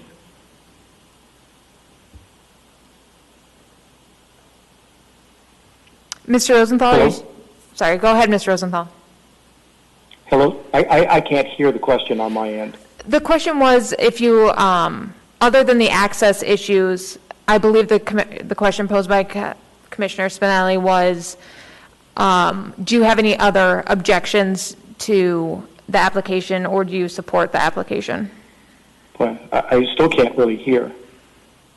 Mr. Rosenthal, can you hear me? Yes, I can now. The question from the commissioner was if you had any other oppositions other than those stated regarding the drainage and access. Those were my main concerns, that the use of Gunnysack Mine Road should not be considered. And it's not what the developer is proposing. So I'm not specifically, I am a little bit concerned about a rental because of overflow parking onto the neighborhood streets. I don't understand why rental is even being allowed. Why don't they just say no rental allowed in their covenants and their agreements with new owners of this property? But that's to be seen because nothing has been written yet. Commissioner Spinelli, does that answer your question? Maybe if I could just clarify, or I'll put it a little bit clearer. Does he support 9 units?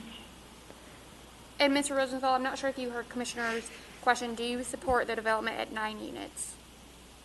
I don't have a comment on that. I mean, I believe that's up to the board and the local neighborhood. I don't have a comment on that at this time. Thank you. Can we hear from our next member of the public?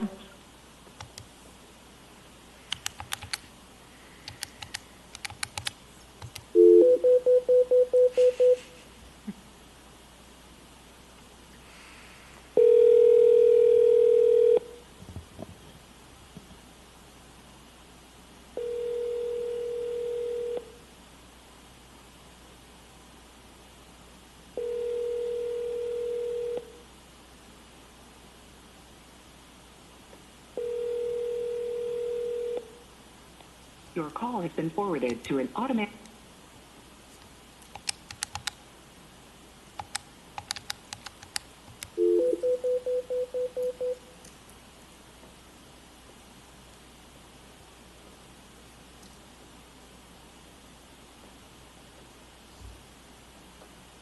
This is Lee Ellis of Midnight Sun Brewing Company and the Brewers Guild of Alaska. Please leave me a message.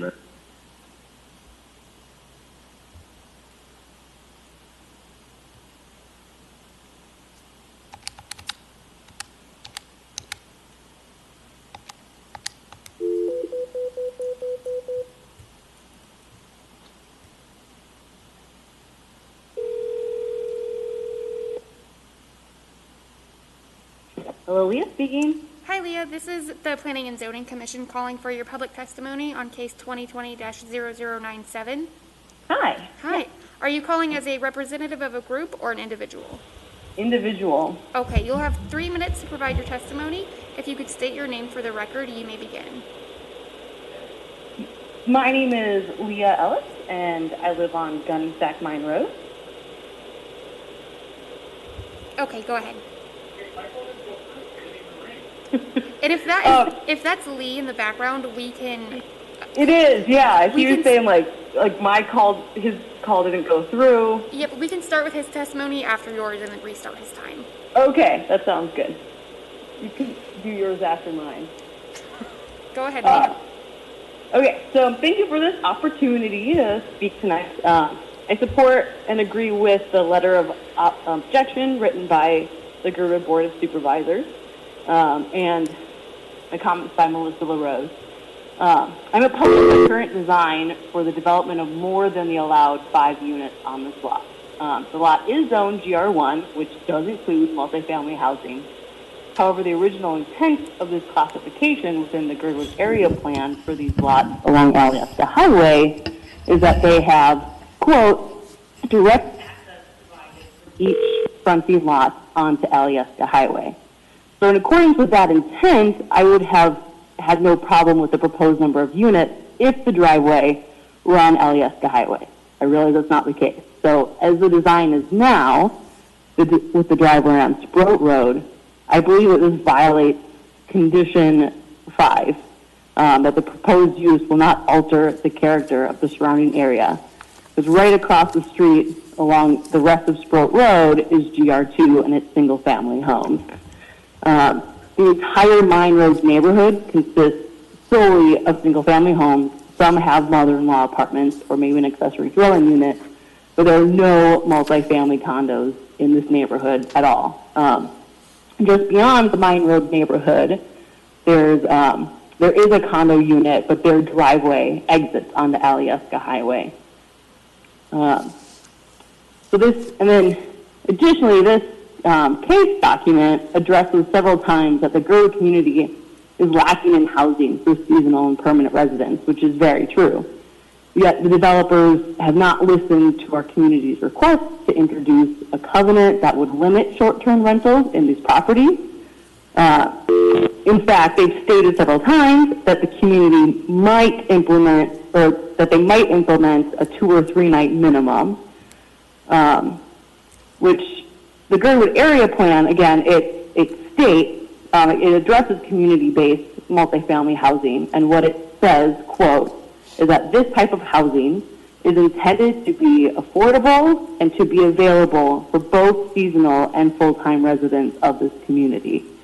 So if these units are sold to second homeowners or those looking for an income-generating vacation rental property, which is a very common occurrence in Girdwood, this is nothing to help Girdwood's housing problem. So there should at least be a condition for 1 month minimum lease for short-term rentals. I don't believe that this property fits into the zoning of the neighborhood. Those are my comments. Thanks. Seeing no other questions in the queue, I believe we can turn to Mr. Lee Ellis, if he is available. Yes. Lee Ellis! Your turn. Lee.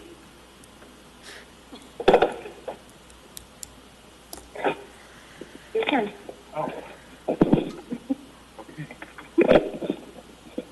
Hi, this is Lee. Hi, Lee. You'll have 3 minutes to provide your testimony. You can begin. Okay. My name is Lee Ellis. I live at 243 Gunny Stack Mine Road, and I just want to thank the board, Planning and Zoning Board, for this opportunity to speak tonight. GBOS has put forward a set of conditions that must be met if this development is to move forward. This is the second time folks have worked on this development, and these conditions are something that we as a neighborhood have considered over many years for the scope of a project this size.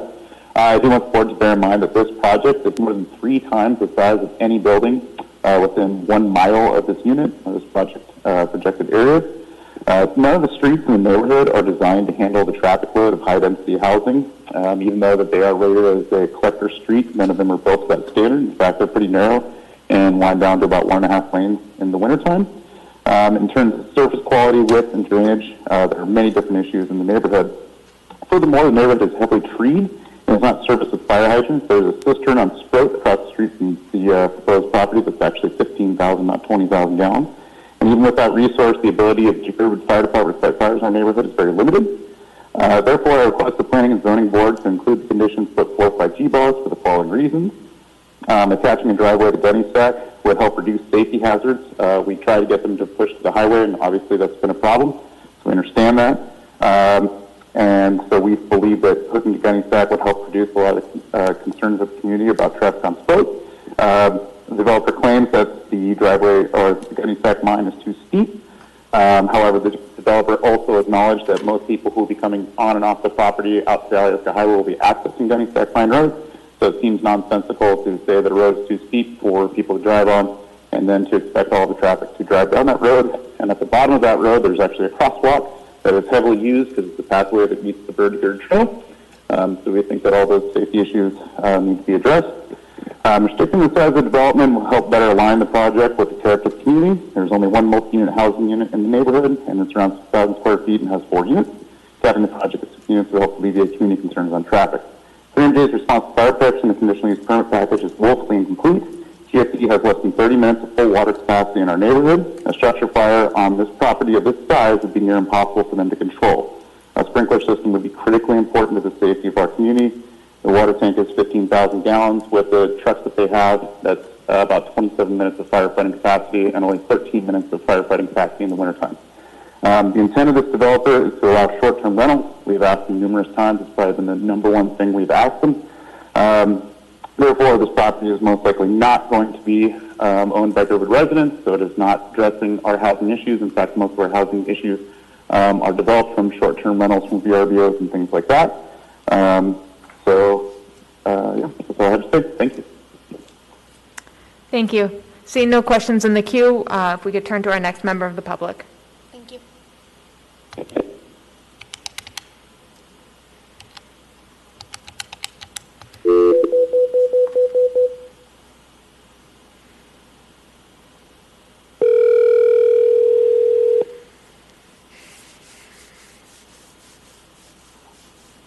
Yeah. Hi, is this Bari Cabana? I know this is Tim Cabana. Oh, we might have gotten the numbers mixed up. This is the Planning and Zoning Commission calling for your public testimony on case 2020-0097. That was the thing that Yeah, go ahead. Are you calling as an individual or a representative of a group? As an individual. Okay, you'll have 3 minutes to provide your testimony. If you could state your name for the record, your time will begin. No, You're doing this Barry Cabana, Barry. was this for the Yes, ma'am. For the Girdwood multifamily conditional use permit? Okay. Well, I just want to say that I'm not for. Is this Barry Barry Cabana? It's for Barry and Tim Cabana. We both signed it. We have both of you on here. So if you could state your name for the record, your time will begin, and then we'll restart for Tim. Okay. My name is Barry Cabana. Go ahead. Okay. I am against providing a conditional use permit for the 9 units. I think it should stay at what they're allowed to build over there. We're in a low density area. I walk that area every day, and it's a very small lot to put 9 units, which would be, I don't know how many people, and it's totally out of character for the area. And, if you allow one person to build there, we have several other 1-acre lots, and then this whole area becomes, it's low density, it becomes high density area. And I just don't think that the roads in this area, it's just not what it's meant for, So that's all I have to say. Thank you. We have no questions in the queue. Can we hear from Mr. Cabana?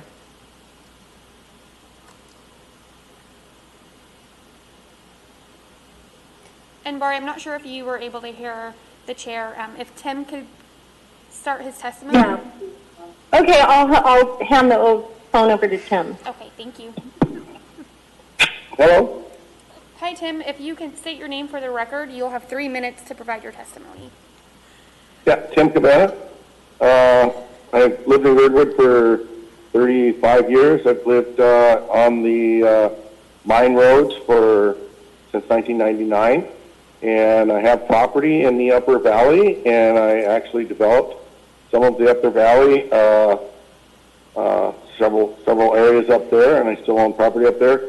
The Upper Valley and the Lower Valley are 2 different places. There's low density in the Lower Valley, high density in the Upper Valley. That's the way it's always been.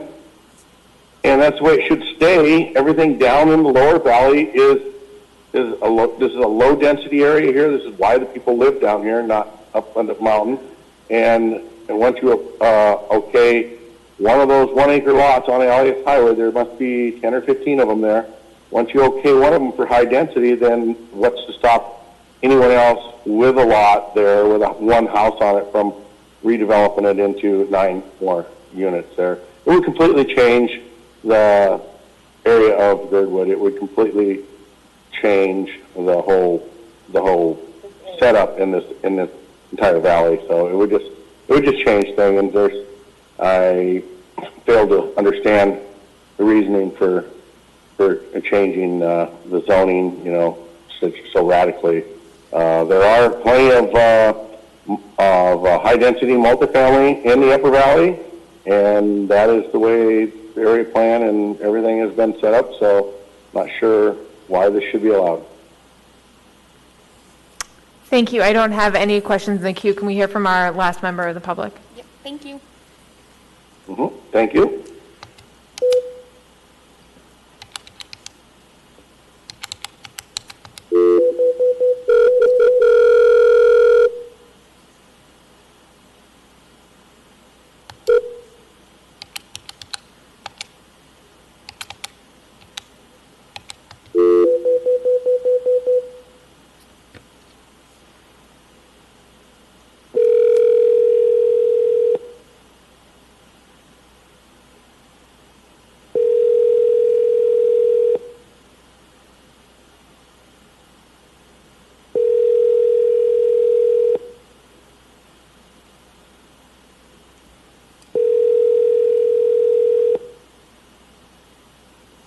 Hello. Hey, is this Gerald Fox? It is. This is the Planning and Zoning Commission calling for your public testimony on case 2020-0097. Okay. Are you calling? Real Go quick ahead. before we start, are you calling as an individual or a representative of a group?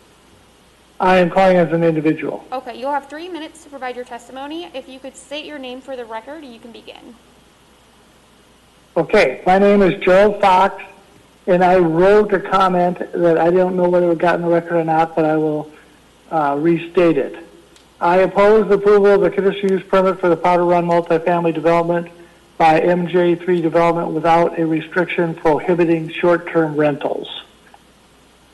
The zoning for the development is GR1, and across the street on Sproat Road is a residential area zoned GR2.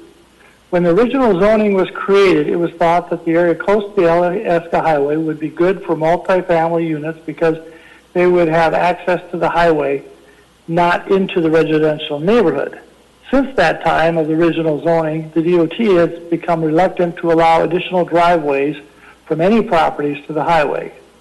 Many neighbors, including myself, have concerns about the additional traffic into our residential neighborhood where children play and many people walk on the road. There is no sidewalk on this road. We have had problems with other short-term rentals in residential neighborhoods in Girdwood. In a 3-bedroom townhouse, there can be multiple different groups renting a single home. There have been lots of parties, noise, and trash concerns for short-term rentals. Short-term rentals create more traffic on the streets that access these properties. In this case, it would mean more traffic for Sproat Road. Municipal Code 21.03.0080, Part D, Number 7 states any significant adverse impacts anticipated to result from the use will be mitigated or offset to the maximum extent feasible. Adding a restriction to prohibit short-term rentals seems like an easy way for the developer to offset the adverse impacts to this residential neighborhood. And thanks for considering my concerns for this conditional use permit. Thank you, Mr. Fox. That's my comment. Is there any questions? We do not have any questions from our commissioners. Thank you. It's hard to understand that. There were no questions from the commissioners. Thank you. Thank you. Thank you for taking my comment. That concludes public testimony.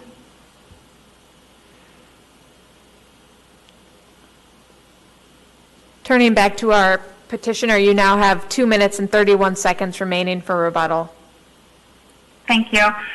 So I will just say that we have worked very hard trying to meet the community concerns throughout this project. As far as zoning, as you can see on the map, all the parcels along Alyeska Highway are zoned as GR1, which would allow multifamily. And although some of the ones that are currently developed have a lower density, they could be redeveloped in the future. And there are properties within the area that have similar densities to what we're proposing here. As far as fire coverage, as I mentioned before, there is the 15,000 gallon tank across the street. We are meeting all of the fire codes as far as access and building codes, and in some cases exceeding what is required for a development of this sort. The drainage, we are willing to look at taking the drainage to Alyeska Highway. We do need to make sure that it would be allowed by DOT and it is feasible from an engineering standpoint. And again, I think this is a good example of where we've listened to the community, we're taking that information in and seeing what we can do to try to accommodate their request. I think the biggest thing is to understand is that the intent of this development is not to have short-term rentals. It is to have a multifamily development for needed housing in Girdwood.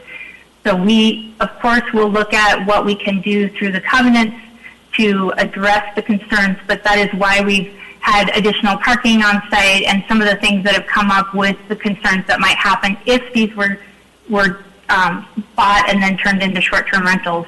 But we will do what we can through the covenants because that is not the intent of this development. And with that, I am happy to take any additional questions. Are there any other questions from the commission? Commissioner Spinelli. Yeah, would the petitioner how would they feel about I think I read somewhere where a suggestion of a 30-day minimum for rentals being added as a covenant to the homeowners association? Yeah, I think the concern is that we're so early on, it's hard to make commitments like that. And, you know, it's also balancing how many restrictions you put on this project before it becomes an issue with marketing and selling it.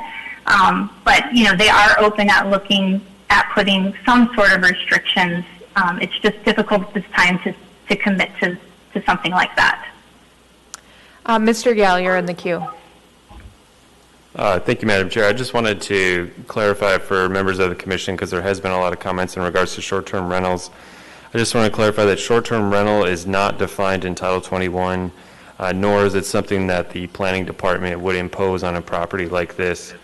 So if the commission were to move in the direction of placing a condition of approval on this development regarding short-term rentals, they would have to define the time frame at what would be short-term rental, whether that's 30 days, 45 days, 60 days, so on and so forth.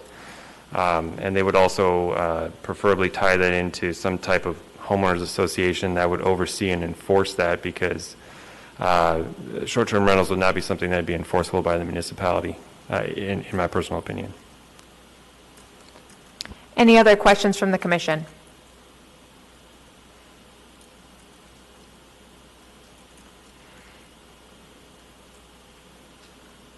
Commissioner Spinelli.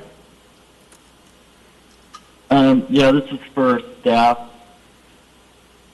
If the short-term rental language was a condition of approval for the conditional use, then wouldn't the property, if they decided to start operating outside of the conditions of the conditional use permit, then be in violation of Muni Code or something? Through the chair, Commissioner Spinelli, that's a good question, and it would be in violation of the conditional use permit, which could put the validity of the conditional use permit into question. However, it would be difficult to enforce that, because you'd have to prove that folks were only there for a given amount of time, and I recognize that could be done through maybe capturing screenshots of Airbnb ads or Vrbo ads, but then you'd also have to confirm and follow up, did those folks actually stay there for that amount of time? So how do you track that? It can be a little difficult, but I'm sure there is a way.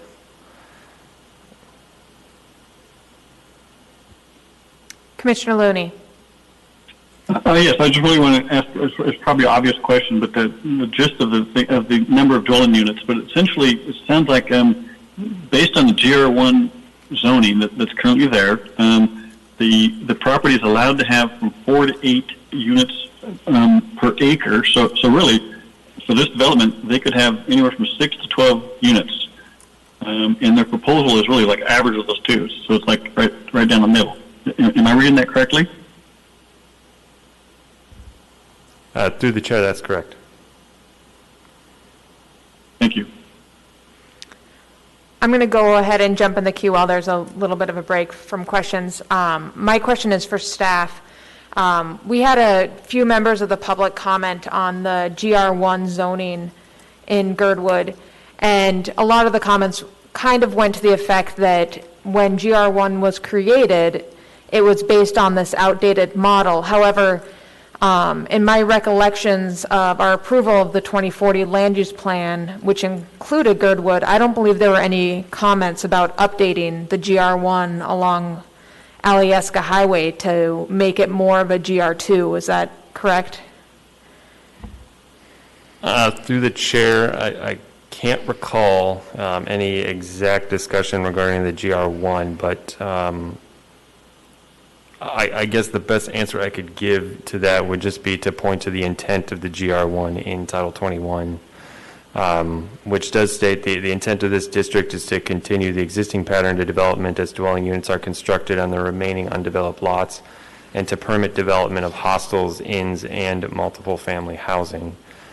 So this project does seem well aligned with the intent of the GR1. All right, then I guess I just modify my question to more of a comment that the GR1 zoning was looked at when we did the 2040 land use plan, and the end result was chosen to keep that area GR1, and that was within, sorry, Mr. Yell, do you know when the 2040 land use plan was approved? I want to say 2 years ago, but I could be wrong. I believe that's correct. Okay. The exact So date. within 2 years. Correct. Commissioner Gardner, did you have a question? Yeah, thank you. This question is for staff, and this is maybe an easier one. Staying away for the moment from the question as to the density. The comments that the Board of Supervisors submitted, and specifically on page 2, the conditions that they were asking to be kind of included to be confirmed, even though they're shown in the current plan. My question is, to what extent is the petitioner or applicant held to the plans as they relate to the 2 stories, the parking that's shown, and the lack of area lighting? Is that, if we were to kind of approve this as recommended, would that all be something, how much wiggle room would there be, if any, with respect to those aspects of the plan? Through the chair, Commissioner Gardner, so the plans that are before you tonight is what you would be voting on. And if you look at condition number 2 on the staff report on page 13, it says all construction shall substantially conform to the following submitted application, narrative, and plans on file with the planning department, except as amended. And then it points to the specific plan sets. So the applicant is tied into the plan that they have submitted for review with this application. They would not be able to simply tack on another story, a third story onto this development without any type of oversight or approval. I do believe if they were to tack on or desired to tack on a third story, that would classify this as a major amendment to the CUP, which would then go back before this commission for approval. Minor things such as reorientating, I forget the exact thresholds, I believe it's 10%, vehicular surface area, things like that. Very minor changes can be approved administratively, but any major alterations to the site or plans has to be approved by the commission. Okay, thank you for confirming that. Any other questions for the petitioner or staff? Seeing no other questions in the queue, what is the will of the body?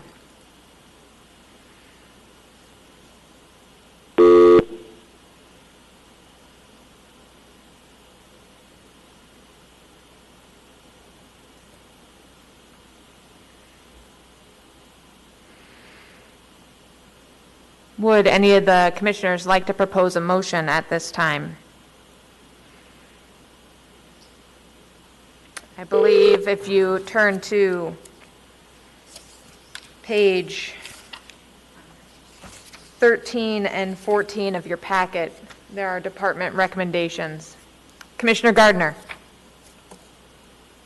I'll get things started off, I guess. So in the case of 2020-0097, this is a conditional use for a multiple family dwelling development within the GR1 district in Girdwood. I move to approve with the conditions recommended by the department on pages 13 and 14 of the staff packet. Thank you. That is seconded by Commissioner Looney. Would you like to speak to your motion?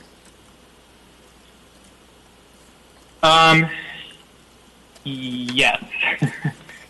So in general, I guess one initial comment I would have is that it does seem like there has been a lot of communication with the community and efforts to address a lot of the concerns of the immediate neighbors on this site. And I think that has shown through, and changes have been made to reflect a lot of those concerns. It looks like, though, there are a couple of remaining significant concerns that things have focused on. The primary one being the density of this proposal.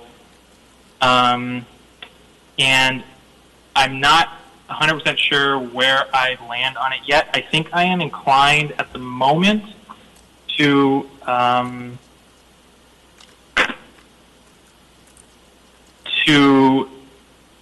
go along and I think approve something that would allow the proposed 9 units. And I think that is in part because of the need for housing. I note that in the area plan, there was a section that one of the people who called in commented on. And I recognize that that there is differences and it's a higher density than the immediately surrounding areas, but the plan references that community-based multifamily housing should be dispersed to prevent, presumably, at least in this district, them being collected close to each other so that they can blend in a little bit and help maintain the small town atmosphere. And I think that recognizes that while in some cases there may be a need for this, it's not always going to be packed with other multi-family housing. Also, as one of the commissioners had noted, this density level is within what's allowed in this district, and it's not at the extreme high end. I guess I also would go ahead and I have concerns about the short-term rental that was raised by a number of people as well, and how that could play into effect here. And so I would be willing to consider a motion to have some sort of limitation on short-term rentals if anyone wanted to propose that, but I'll, I guess, leave it at that for the moment. Would anybody else like to speak to the motion this time? Commissioner Looney, I believe you have a question. Or actually, maybe just speak and make some findings. But part of it is to second a lot of what Commissioner Gardner's already said. But essentially, I definitely appreciate the testimony of the neighborhood. I realize they have concerns. Or things like, a lot of what I heard was first the density, but then the access. And sure, you know, the GR2 properties that are located just west of this are less density, but really the logical access to this property is really off the common road, Sproke. I'm sure I'm just mispronouncing it every time, but it doesn't really make sense to really use Gunnysack because it's so steep, and I'm pretty confident that the DOT is not going to allow a highway connection, which is really not a good thing to do. So the common connection along Sproke is really the logical place to go, so it's hard to really address to pacify that concern. Now, regarding a limitation or a condition of approval based on limiting the temporary, I guess, rental of this property, I kind of feel queasy on that one. It seems almost unfair to a developer to do that, unless I thought there's other properties all over Girdwood that have the same limitation. And why would we single out this one property and provide these limitations for it? What would justify that? Is my question. Thank you. Commissioner Krishna? Thank you. I think I'll speak to the short-term rental question as well, and I think that I would not be in favor of a motion to add short-term rental limitations for the reason that this zoning district specifically mentions in the intent that, permitting development of hostels and inns is allowed, and so that would seem to me to directly conflict with any limitations on short-term rentals that we would propose for this specific parcel. Thank you. I'm going to jump into the queue as well there and say that I also would oppose a short-term rental provision added onto this. I can understand why individuals would want that. However, I can't say anything unique to this property, and I also agree that Commissioner Krishna makes a very good point that it would go against the purpose of the zoning and almost put it in conflict with the zoning itself. Commissioner Gardner, I see you. Are you making another motion in the queue? Yeah, I figured, I guess I maybe should have right out of the gate, since we're talking about short-term rental. I think I'll just put a motion on the table, and so that can be kind of specifically addressed and discussed and resolved. And so I would move to amend my main motion to include as a condition of approval that I guess we'll just say a 30-day minimum stay for any rental. Moved by Commissioner Gardner. Is there a second?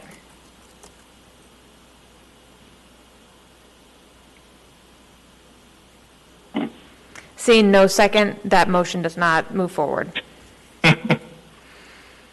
Back to our main motion on the table.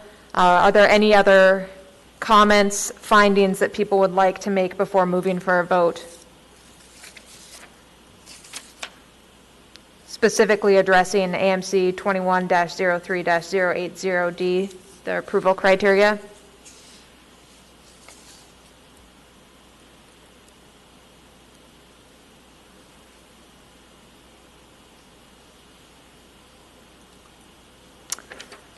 Commissioner Gardner? Yes, I think it meets the approval criteria, consistent with the comprehensive plan, the continued growth of the Girdwood community. I think it is consistent with the purpose and intent of the zoning district. As noted, it permits the development of hostels, inns, and specifically multifamily housing.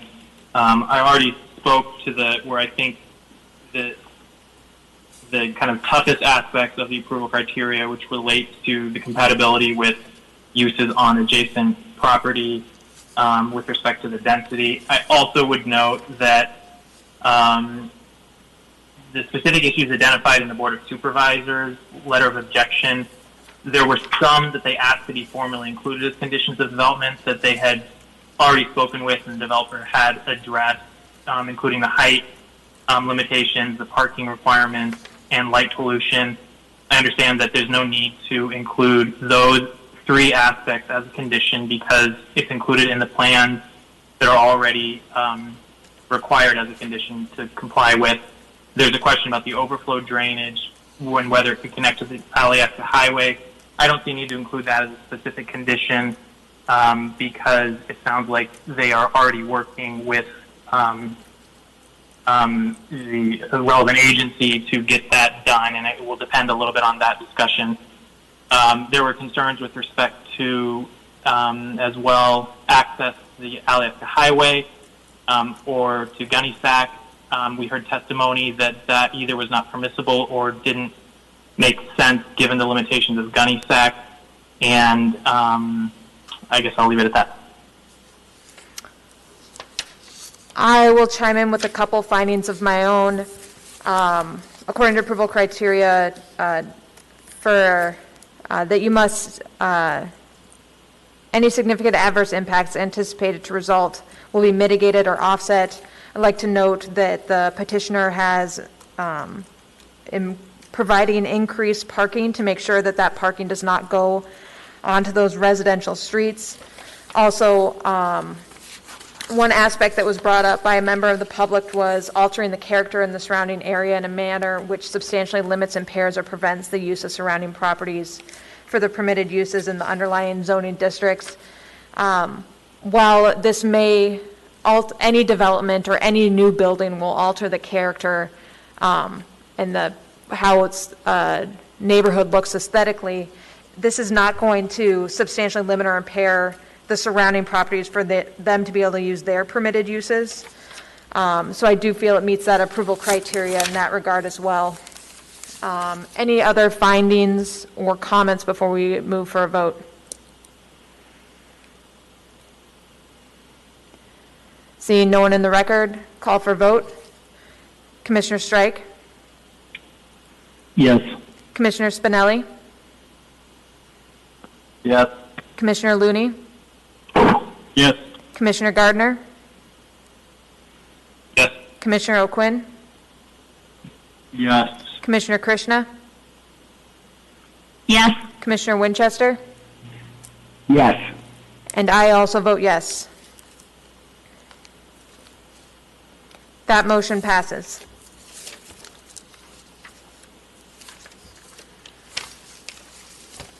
That wraps up all of our agenda for today. Is there a motion to adjourn?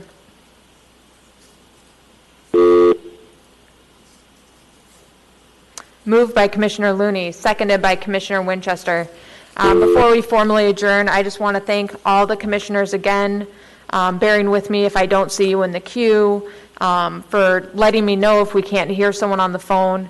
I also want to thank all of our staff for all the extra work that they have to put in to make these telephonic and participations happen. And I think we're getting better and better at them, but as we continue to run up to obstacles, I just want to thank you for all of your work that you guys have been doing. And yeah, thank you. Meeting adjourned.